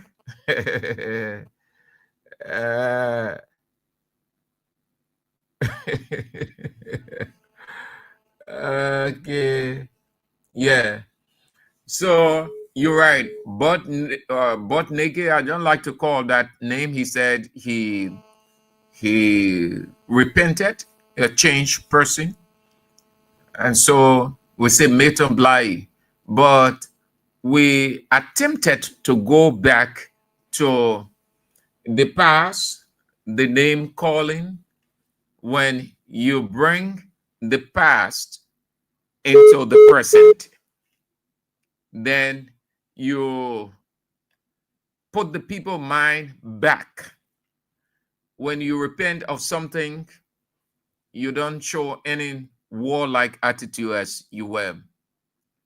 Not only Meton Bly, but you have Luther Tappe. Luther Tappe is a pastor. I think he should be a bishop. I don't know, but he is a pastor, ordained minister of the gospel. He's in politics. And there are several individuals within Unity Party who are pastors. They are involved. They've fully involved with politics. And just like AB said last night, everybody is involved in politics. Whether you are involved or not, you are affected by it. And that's true. You may not be involved or in the crux of it, but you are affected by it. So listening to AB last night, what I gather is, in summary, you can do without politics under no circumstance. You can do. It affects every facet of our existence, every discipline, every place, everywhere, everything we do on a daily basis. There's no way. So if you think that you can draw a line by your definition that a certain people should not get involved in politics because of who they are, then it is a wrong understanding of what it is. Pastors can get involved in politics. What that means is pastors cannot become politicians, but they can get involved with the issues. Jesus was a religious leader, but Jesus engaged politicians and politics. Jesus was involved with almost all of the political issues besides the theological issues that he performed miracles of all kinds. Look at the Bible. So much so that Jesus faced the politicians. Jesus was in the court. And he told the very disciples that those things going to happen. On earth, they will have to face these things.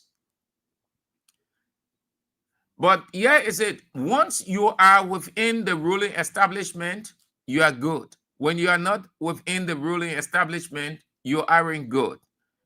The Bible provides, there are several verses in the Bible that call for protest.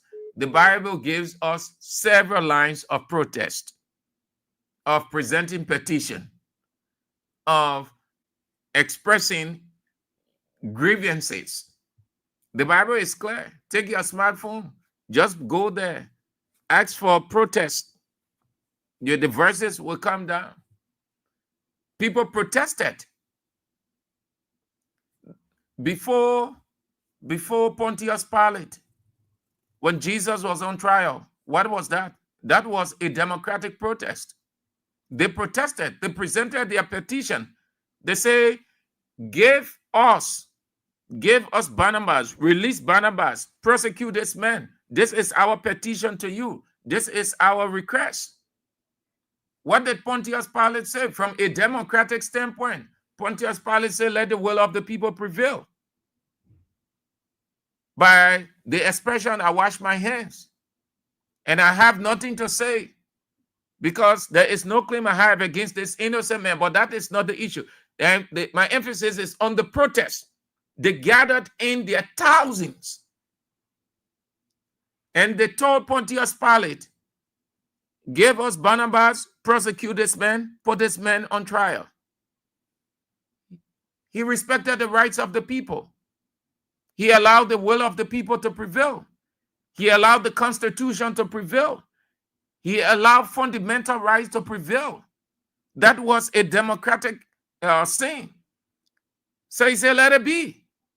If this is the will of the people, let it be. If this is the will of the people of Liberia to assemble on July 17, as provided for by the Constitution, it's democratic, it's constitutional. Let it be. So within the political, within the religious realm, just like Ebi said last night, Pastor, yeah, let's go. Let's take it this way. You're not involved. You're not speaking of nothing. But what is happening is affecting you. The politics of the day is affecting you. Many of you pastors complain indirectly. You're groomed within yourselves. Decision taken by the government does not only affect the opposition, because decision doesn't discriminate. Decision does not go to pick and choose or go with pick and choose. This is CDC person, this is ACO person, this is MPC person, and this is Unity Party. No. Every decision making is just like stray bullet. It affects everybody.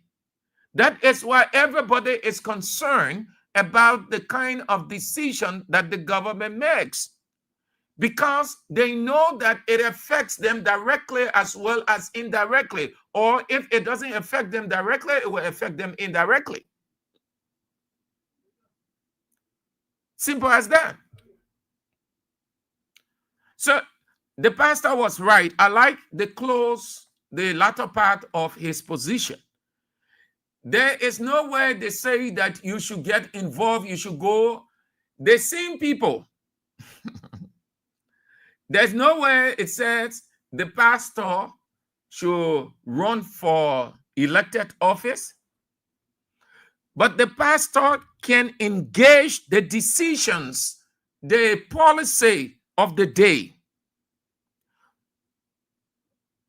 You are aware of the gathering of some religious leaders from the Mano River Union. What were they discussing?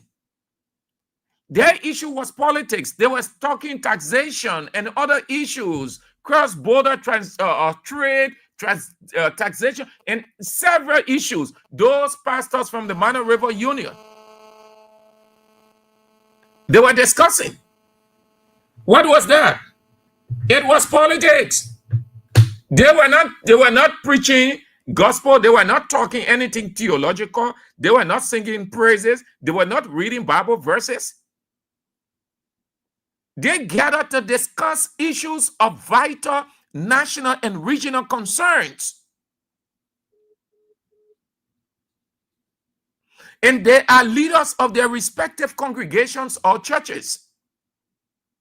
Out of Liberia, the religious leaders engage the issues of the day because they know that religion affects politics and politics affects religion. Religion and politics are Siamese twins. They are intertwined. One cannot operate without the other. Look it up in the Bible. Jesus was a controversial character. In his capacity as religious leader, he engaged the politicians of his day. He engaged the issues of his day. Did it stop him from doing what? or who he was? Did God say, leave that, leave the politics, I only send you to go preach the gospel?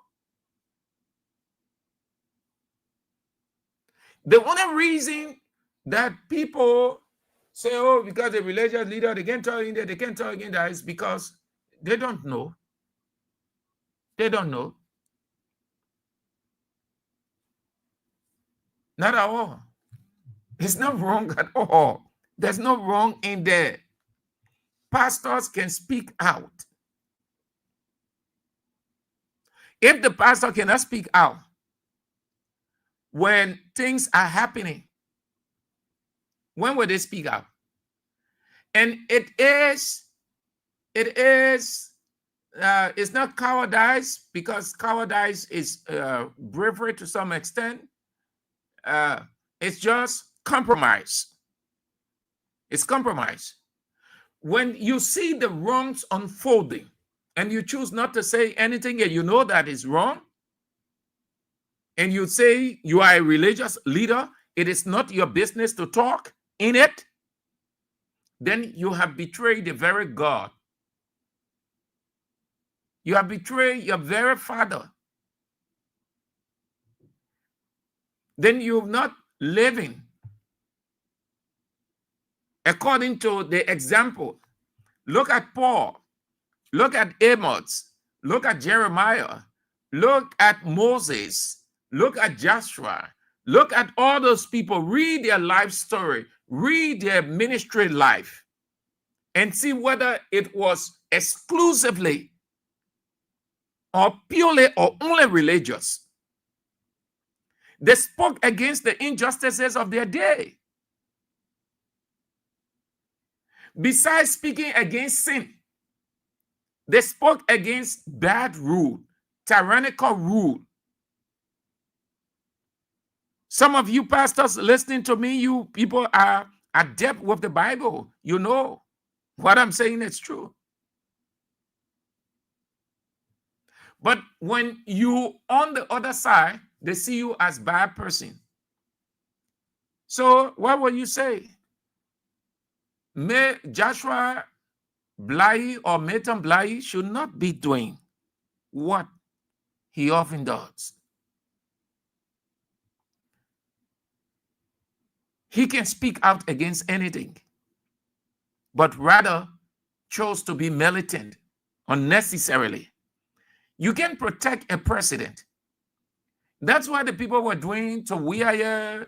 When Weah came to power early, they had this thing, the other group would come out, they say, oh, with this and that for the protection, and then the other group would come out.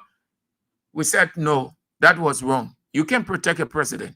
The president has the EPS who are responsible to protect him. The president of the country does not need external groups or pockets of group to protect. You rather explain the policy of the president, the idea of the president, convince people why that government is the best government, why they should keep trusting that government, and if there is an election pending, why they should position themselves to re-elect that president. That was our position. You can protect Bwaka, Blai, you can protect Bwaka. No, you should not be doing that.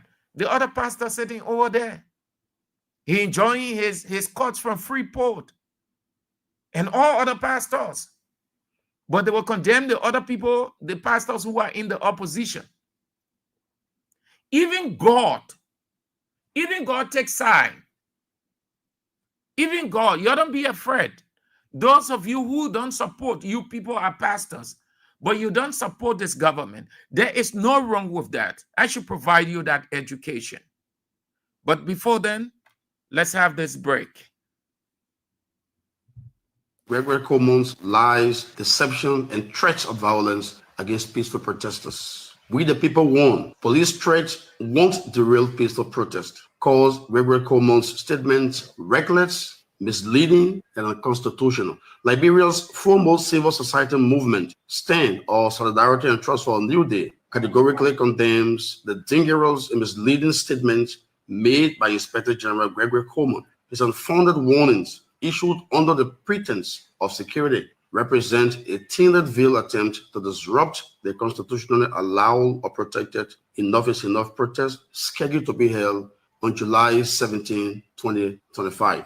By falsely claiming that protest organizers did not inform the Minister of Justice and insinuating that participants may be armed, Inspector General Coleman has resorted to dangerous misinformation campaign. These fabrications are clearly designed to incite fear, to delegitimize a peaceful protest, and justify potential violent crackdown against peaceful civilians. In the face of Gregory Coleman's deceitful fabrications, it is astonishing that the Inspector General will pretend ignorance of the fact that on July 4th, 2025, we formally served notice to the Minister of Justice, fully in compliance with Article 17 of the Liberian Constitution. This notification was also circulated widely to national media outlets to guarantee full transparency in our commitment to at all times respect the rule of law.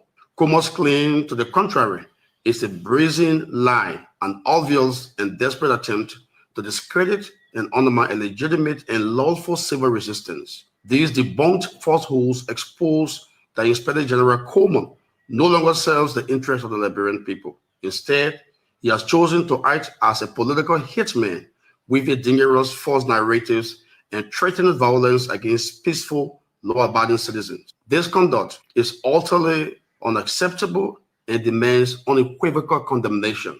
Como's weapons at protest claims no proof, no justification, just plain state-sponsored propaganda and scare tactics. Inspector General Coleman's wild suggestion that protesters may be packing illegal weapons isn't just baseless and laughable, it's downright defamatory. Stan and its allies have zero history of violence, and no credible security source backs up this Gregory Coleman's nonsense. These fear-driven and reprehensible remarks bear all the hallmarks of state propaganda, a calculated attempt to manufacture a pretext for deploying force against peaceful citizens. Stan views this with grave concern. It raises the alarming possibility of a deliberate setup in which regime operatives or hired agents will infiltrate the protests, plant weapons, and engineer chaos to justify a violent and unlawful police response.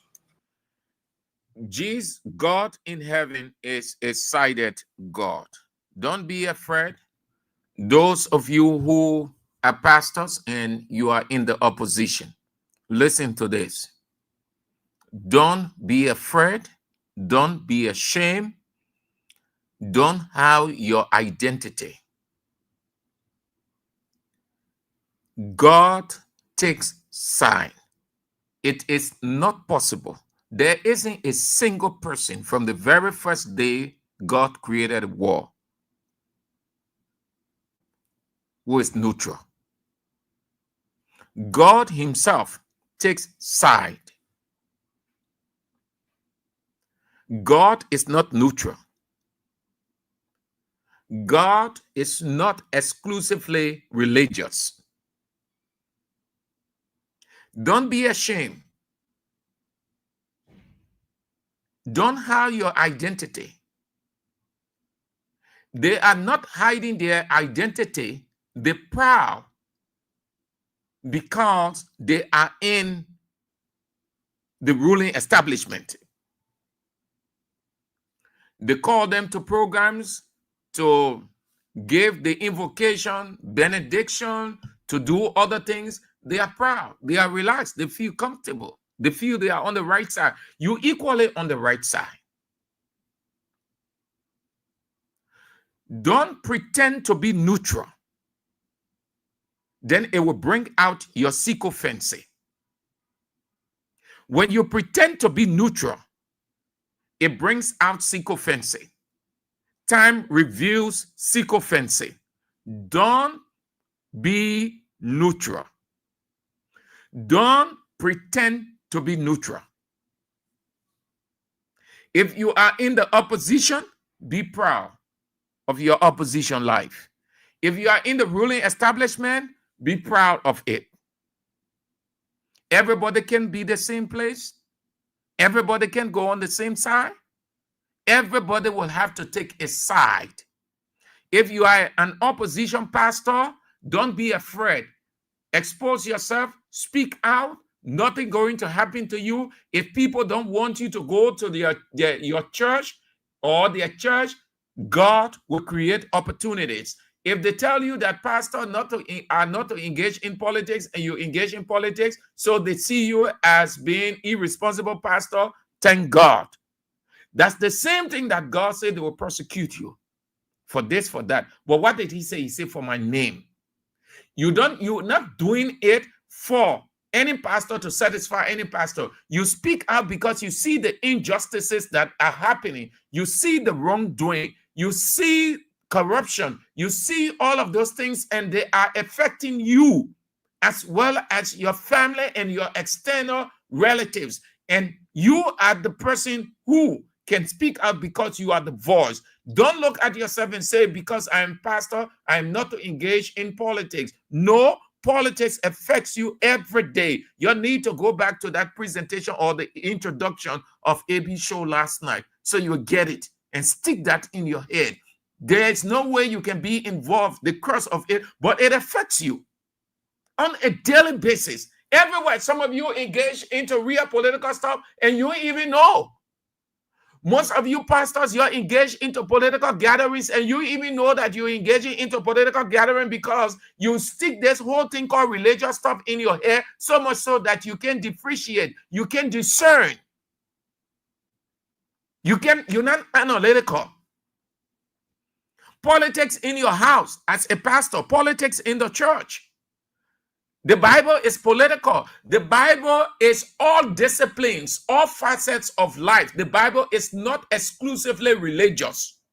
That's why you have all of those different events. You see politics, agriculture, economics, law. You find all of those things in the Bible. Don't be afraid to speak out. Let them say. Just like the pastor who called, he was right. And then Unity Party makers to say, oh, pastors should not engage in politics. That is a blatant lie. Everything is presumption, nothing definitive. There is no law. No law. First thing, look at the pastors. You see political disagreement. The other pastor can speak to the other pastor. The other pastor feels that his church bigger than the other one, so he can go to that person's church. The other pastor feels that he has government recognition, so the other pastor doesn't have, therefore they're not equal. That politics right there. When you put up that kind of instinct, that's a political instinct. Don't hide your identity if you're an opposition pastor. Feel free. Be proud of it, just as we, the media people, we are proud. We mingle with government people. They know that we are opposition. And they accept us that way. They don't say anything disrespecting of us because they know that our identity, we're not pretending. No, we're getting a mess. We're getting government official mess. We talk. We lecture. They ask, oh, how the radio station? Oh, my man, you're doing well on that side. We can monitor you. Everybody can be on the same side. Don't be afraid if you are a pastor. God gave you the masses.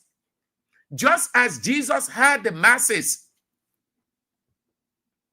Jesus spoke out. Jesus spoke out against the injustice of his day. But Jesus was not a politician. He did not go to take political office. That's the misconception. That's the wrong understanding you have. You think that when you are a pastor, then you can talk about things that are affecting you. Some of you pastors, things affecting, forget about the national scene. But there are things that are happening in your very community, which you ought to address, and you can address it. You leave it with the community. When things go haywire, then you sit down there and then you want to preach gospel when it doesn't require preaching any gospel. You wouldn't make intervention. You wouldn't bring anything under control. You have to change the concept about the whole thing. Pastor can do this, pastor can do that. There is no defined standard. People just use the individual concept by presumption. Pastor can engage in politics. The other pastor say, no, we have to speak. Go in some regional countries, in Europe, in America. See pastors engaging the issues of the day. I give you an example of the pastors from Liberia, Guinea, and Sierra Leone, the MRU region. They gathered. They were discussing political issues. They discussed they had different thematic topics. Each pastor, at the Faith and Justice Network, I think headed by Bishop Samuel Choir. Samuel Choir is the head of the United Methodist Church. Bishop, Archbishop Monsignor Jugbe, Gabriel Blamo Jugbe, and other pastors, they were there. Scores of religious leaders. They were not discussing Bible. They were not preaching. They were not theological. Everything Bible, they set it aside. They were looking at issues affecting their individual countries as pastors. And government officials were there. Government officials made their presentation too. And they had group discussions. Government officials put forth their idea on the table. The pastors look at it, they put forth their ideas too. They intellectualize. They did not discuss anything religious over there. So when you say those people are not pastors, when you say they didn't know the Bible, why were they discussing politics? Ask yourself, why were these pastors discussing political issues domestically and regionally? Why wouldn't they could have said, oh no, but we are pastors. We got nothing to do with politics in Liberia. We've got nothing to do with politics in our respective countries. Politics is left with the politicians. So let us just sit down and preach the gospel. But they know that they have a responsibility. They are stakeholders. That everything politics, it affects them. Listen to their presentations. Listen to them. Each one of them, as per the discussion, made a presentation. Bishop Choir, Monsignor Gabriel Blamo Jugbe, the rest of the people, religious leaders, they're discussing political issues, economic issues, societal issues. That you sit down there, you think that you are more religious. That's why affecting most of you people. You sat down here. Look at what was happening at the Capitol. Today, where it reached. Not a single religious leader will say anything. No reason why the Liberal Council of Churches will continue to dominate politically, because that is not a religious institution. They only honor the canopy Liberal Council of Churches, but they are political. They are political. So why they will not dominate everything? This country, this government, Liberal Council of Churches, Liberal Council of Churches, Liberal Council of Churches. When will they call you to? They need to call you. You ought to be called. But the reason why they can't call upon you, because they don't know you. You think by sitting in one church and yelling, I see you traveling, I see your breakthrough coming, you think that what makes you or gives you the recognition? Just sat down here. Look at Weir's time. Some of you, just sat down here, you're being, I know, you're around for record agent. Your colleagues, they took some of your colleagues to serve as orator. As orator. I think this guy, the guy that has this church in Johnsonville, man. Yeah, that David Oyedebo, stuff. The man served as, I think, keynote speaker or orator. Then Bishop Nathaniel Zawe. I think about 4 or 5. Then the politics came. Say, oh, pastor should not engage in politics.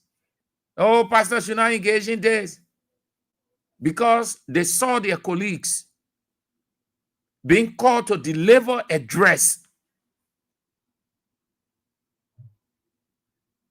Those people were called because they were speaking out. When you're not speaking out, nobody will know you. Why the Liberal Council of Churches will not dominate everything? Let the full gospel there. The full gospel, they say that. And they just think everything that religious, everything the Bible, you might not talk. When the very Bible say, oh, look, speak against this. These are the things that are happening. These are the things that will happen. Look at Jesus. Didn't Jesus raise his voice against the corruption that was taking place by the political leaders, the mixed both political and religious leaders in the temple? That he had to flush all of them out because there was widespread corruption. There was injustice in there. Look at several sins of Jesus. Look at the content. And you say, Pastor, should I engage in politics? But the same people will say, if the righteous rule, if the unrighteous rule, the nation suffer. Meaning, the unrighteous are the politicians. The pastors are the righteous. That is their reasoning by that. So when pastors are in there, then what happened? They say the nation will be good and every other thing. But look at the pastors that are there. Pastors in government. Some of you need to sit down and look at that cliche that you often use. I say cliche, just a cliche, just to inspire me. What cliche is. Look at the pastors that are in government. What you see happening.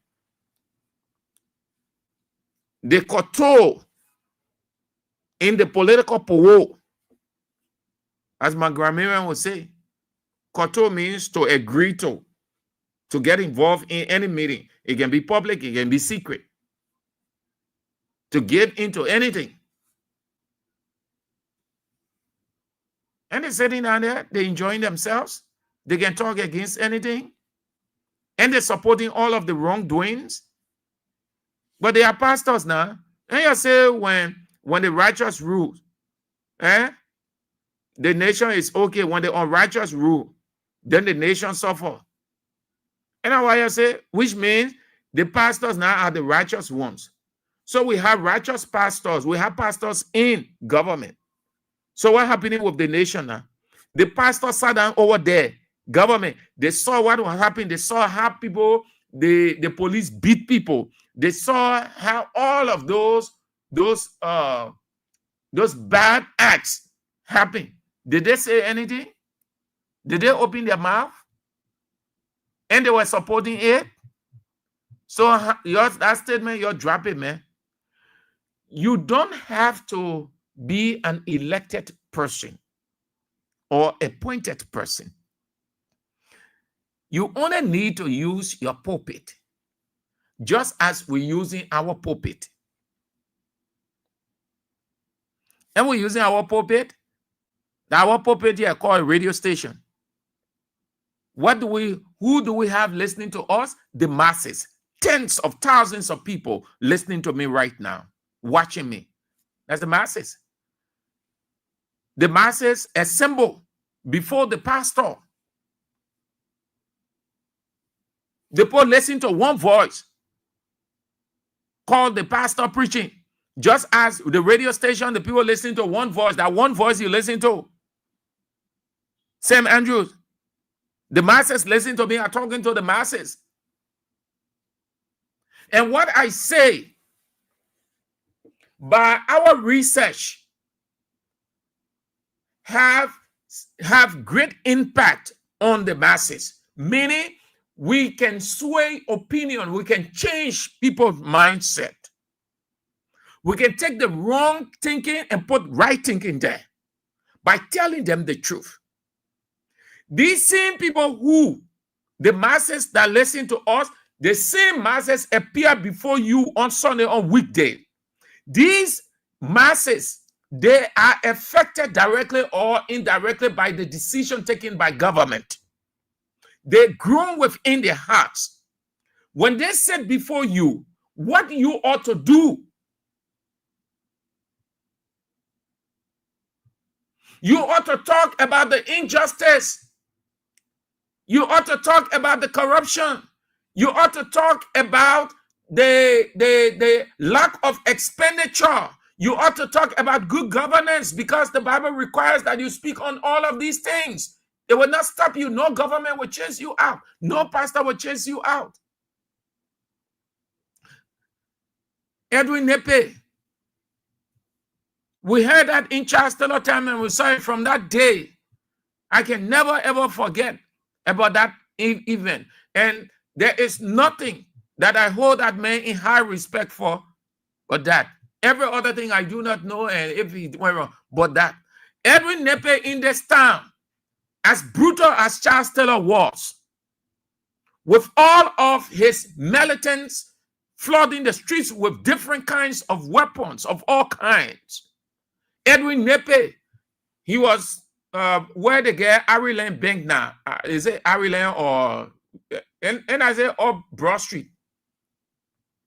Edwin Nepe will take to the pulpit, will talk about how the government was doing this, the government was doing that. Charles Taylor is not God, he has to stop. He has to, oh, the man was, just imagine, pastors at that time. When God, yeah. The rest of the guys, they were afraid. Edwin Nepe. Charles Taylor, look into it for long. He said, "Boy, the mayor, the other pastor that only me, he can prepare his sermon for on Sunday. So he can't just think that he talking about the government days, the other one that days, the other one that that. They had to start hunting that pastor. That's how Edwin Nepe left this country. God said, my man, as much as you are my servant, you have spoken what I want you to do. It is my time now to fulfill my responsibility. I will not leave you for the heathen to kill you. So leave. That's how Edwin Nepe left this country. The next person that faced up to the government of the day, I have that in my mentor library. Bishop Gadier Johnson, who is the head pastor of Restoration Baptist Church today. I can never ever forget. Bishop Gadier Johnson, as terrible as Taylor was, Imperial Charles Taylor, militant Charles Taylor, Junta Charles Taylor, with guns all over the place. Amen. Gadier Johnson would take to his pulpit and talk about the injustices, the wrongdoing, the killings of people.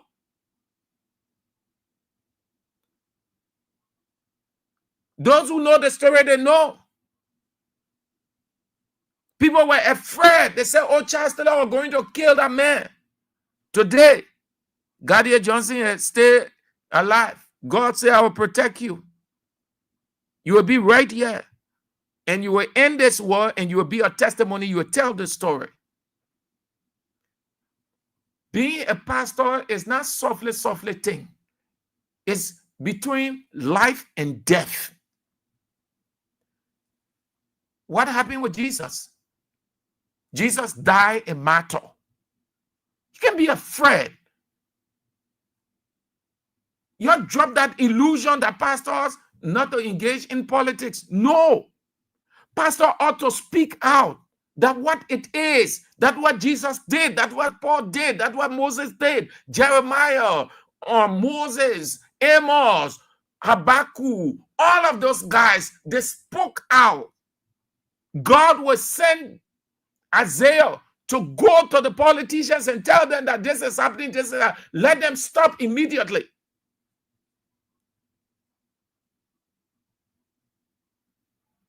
You think the Bible here that just hallelujah, praise the Lord. I see you traveling, I see your breakthrough coming, and you pour hand on somebody here, you turn them to the ground.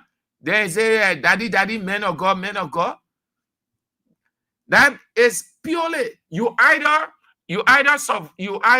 leave it or you face the reality of the day with God's instruction. You die in it anyway. We are going to die because death is part of life. But what I'm saying is simply don't live with that illusion. Everything about life, it affects everybody. Any decision the government makes, it affects everybody. If you can't speak out, no. When will you speak out? When you're in your grave, or when you stand before God, and when God asks you, too many things were happening in Liberia. This one happened, this one happened. And you had the masses before you. You had radio stations, you had technology. Did you speak against those things? Who told you God is not aware of corruption? Who told you God is not aware of all of those things? Go in Ezekiel, I think it's the 10th or 14th chapter. What happened? The politicians, they would take the people food, the supply, and divert it onto themselves. And they were marketing corruption. At the end of the day, what did God say? He said, but this thing is wrong. I have to punish these people. Because they were depriving the people, just as people here, the politicians deprive you of things. But their family get rich, their family enjoy. That's what they were doing, which was corruption. It was not a religious service. They were depriving the people of their basic needs. They were taking it onto themselves. They were denying the people of the few cash, the suffering masses. And when God saw that, he said, no, I must punish them. Corruption all over the place. Who tell you when you talk about corruption, that means that you're a religious leader. You're a religious leader. You get on that pulpit as you see other pastors do. Even if reports are out, like the National Commission on Human Rights release a report, a pastor will look at that report, he will review it, he will look at it over or analyze it, look at it from a biblical perspective, look at it from a political perspective, look at it from a cultural perspective, and put it in context and move to educate the people. You know why most of the things happen the way it happened? Because the pastors, they are not educating. They are not educating. They are not telling the people. They are afraid to, when they talk, the people will leave the church. Most pastors, that's what I have known of most pastors. They feel that if they say anything, the people will leave the church. But what good is remaining silent? You can't say anything. You maintain a congregation, and the congregation is affected by the politics of the day, so much so when things are hard, they can't go to church. They can't pour offering. They can't pay tithe. So what good now? It affects you. Because when things are hard as it is now, the politics affects the people directly or indirectly. When things are not working, when the businesses are not running, when they're not earning money. Already in Liberia, people go to church on condition. So when they're not having it, when the politics of the day affecting them, what's going to happen? The number will drop. And you hear that from most pastors. Oh, the people ain't like to kind of church. Or the people that go force them to kind of church. No. Everybody lost church. But the condition, the political condition will not allow them. That is why you as a pastor don't mute yourself Educate your people, expose your people, tell the people of the day, which means the leader of the day, this is wrong. Because when you're saying that way, you're speaking on behalf of your congregation. You're speaking on behalf of your people because they are part of society. They are the masses before you. They leave the church and get back into society. And when things are not working, things are affecting them, they're not going to go to church. They sit down because you hear people say, me I got money, me I got money, so I'm going to church today. Don't you hear? They say, I get money. Meaning, things not working. Things better. So saying they ain't get it because that what can facilitate them to go into church. That what motivates them. So if it is not forthcoming, the politics working against them, affecting them, they take a decision to sit down. And what happens? When they sit down, it affects the pastor. Because the pastor not going to get the kind of tithes. The church will not put the kind of offering that you expect. Every pastor goes to church on Sunday morning or gets ready to go to church on Sunday morning with the expectation that the church will be packed, and then at the close of the day, the tithes will come forth, offering will be much. We know that for a fact because we see it. I don't know about other countries, but I know about our country. That is why when things are not actually happening, you hear the pastor, oh, the people ain't gonna chill. Oh, the people in there, oh, look at the offering. They didn't even want to pay offering. They didn't even want to pay tithe. Yeah. Oh, no. They want to. But the politics of the day affecting them, and you're not talking, you're not exposing, you're not telling the leaders of the day, you're not telling the president of the day, you're not telling the leadership of the day. These things are affecting our people. Try, reorder your priorities. This decision would not be good for the country. I see you. Just start to dismiss that cliche that pastor should not get involved in politics. No. You can speak against. You can even speak for.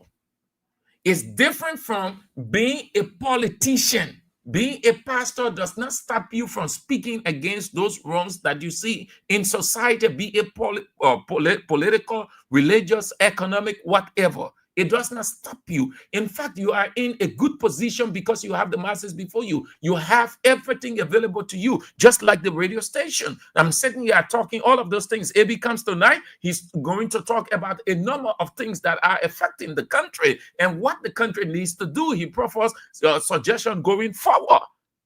Who he speaks to or who he will be speaking to. The masses. You, the pastor, the same way. You have the masses before you. Don't be afraid. Speak out. It helps society. It makes society better. The government respects you. The government knows that you are exposed pastor. Don't be afraid. Don't live with that illusion that pastor should not. I see you. Thank you ever so much. The news is on at 6 and at 8 this evening. It's Face the Issues with Teacher Light, Anthony at Law, A.B. William. You don't want to miss it. If God permits, we're back tomorrow. Shalom.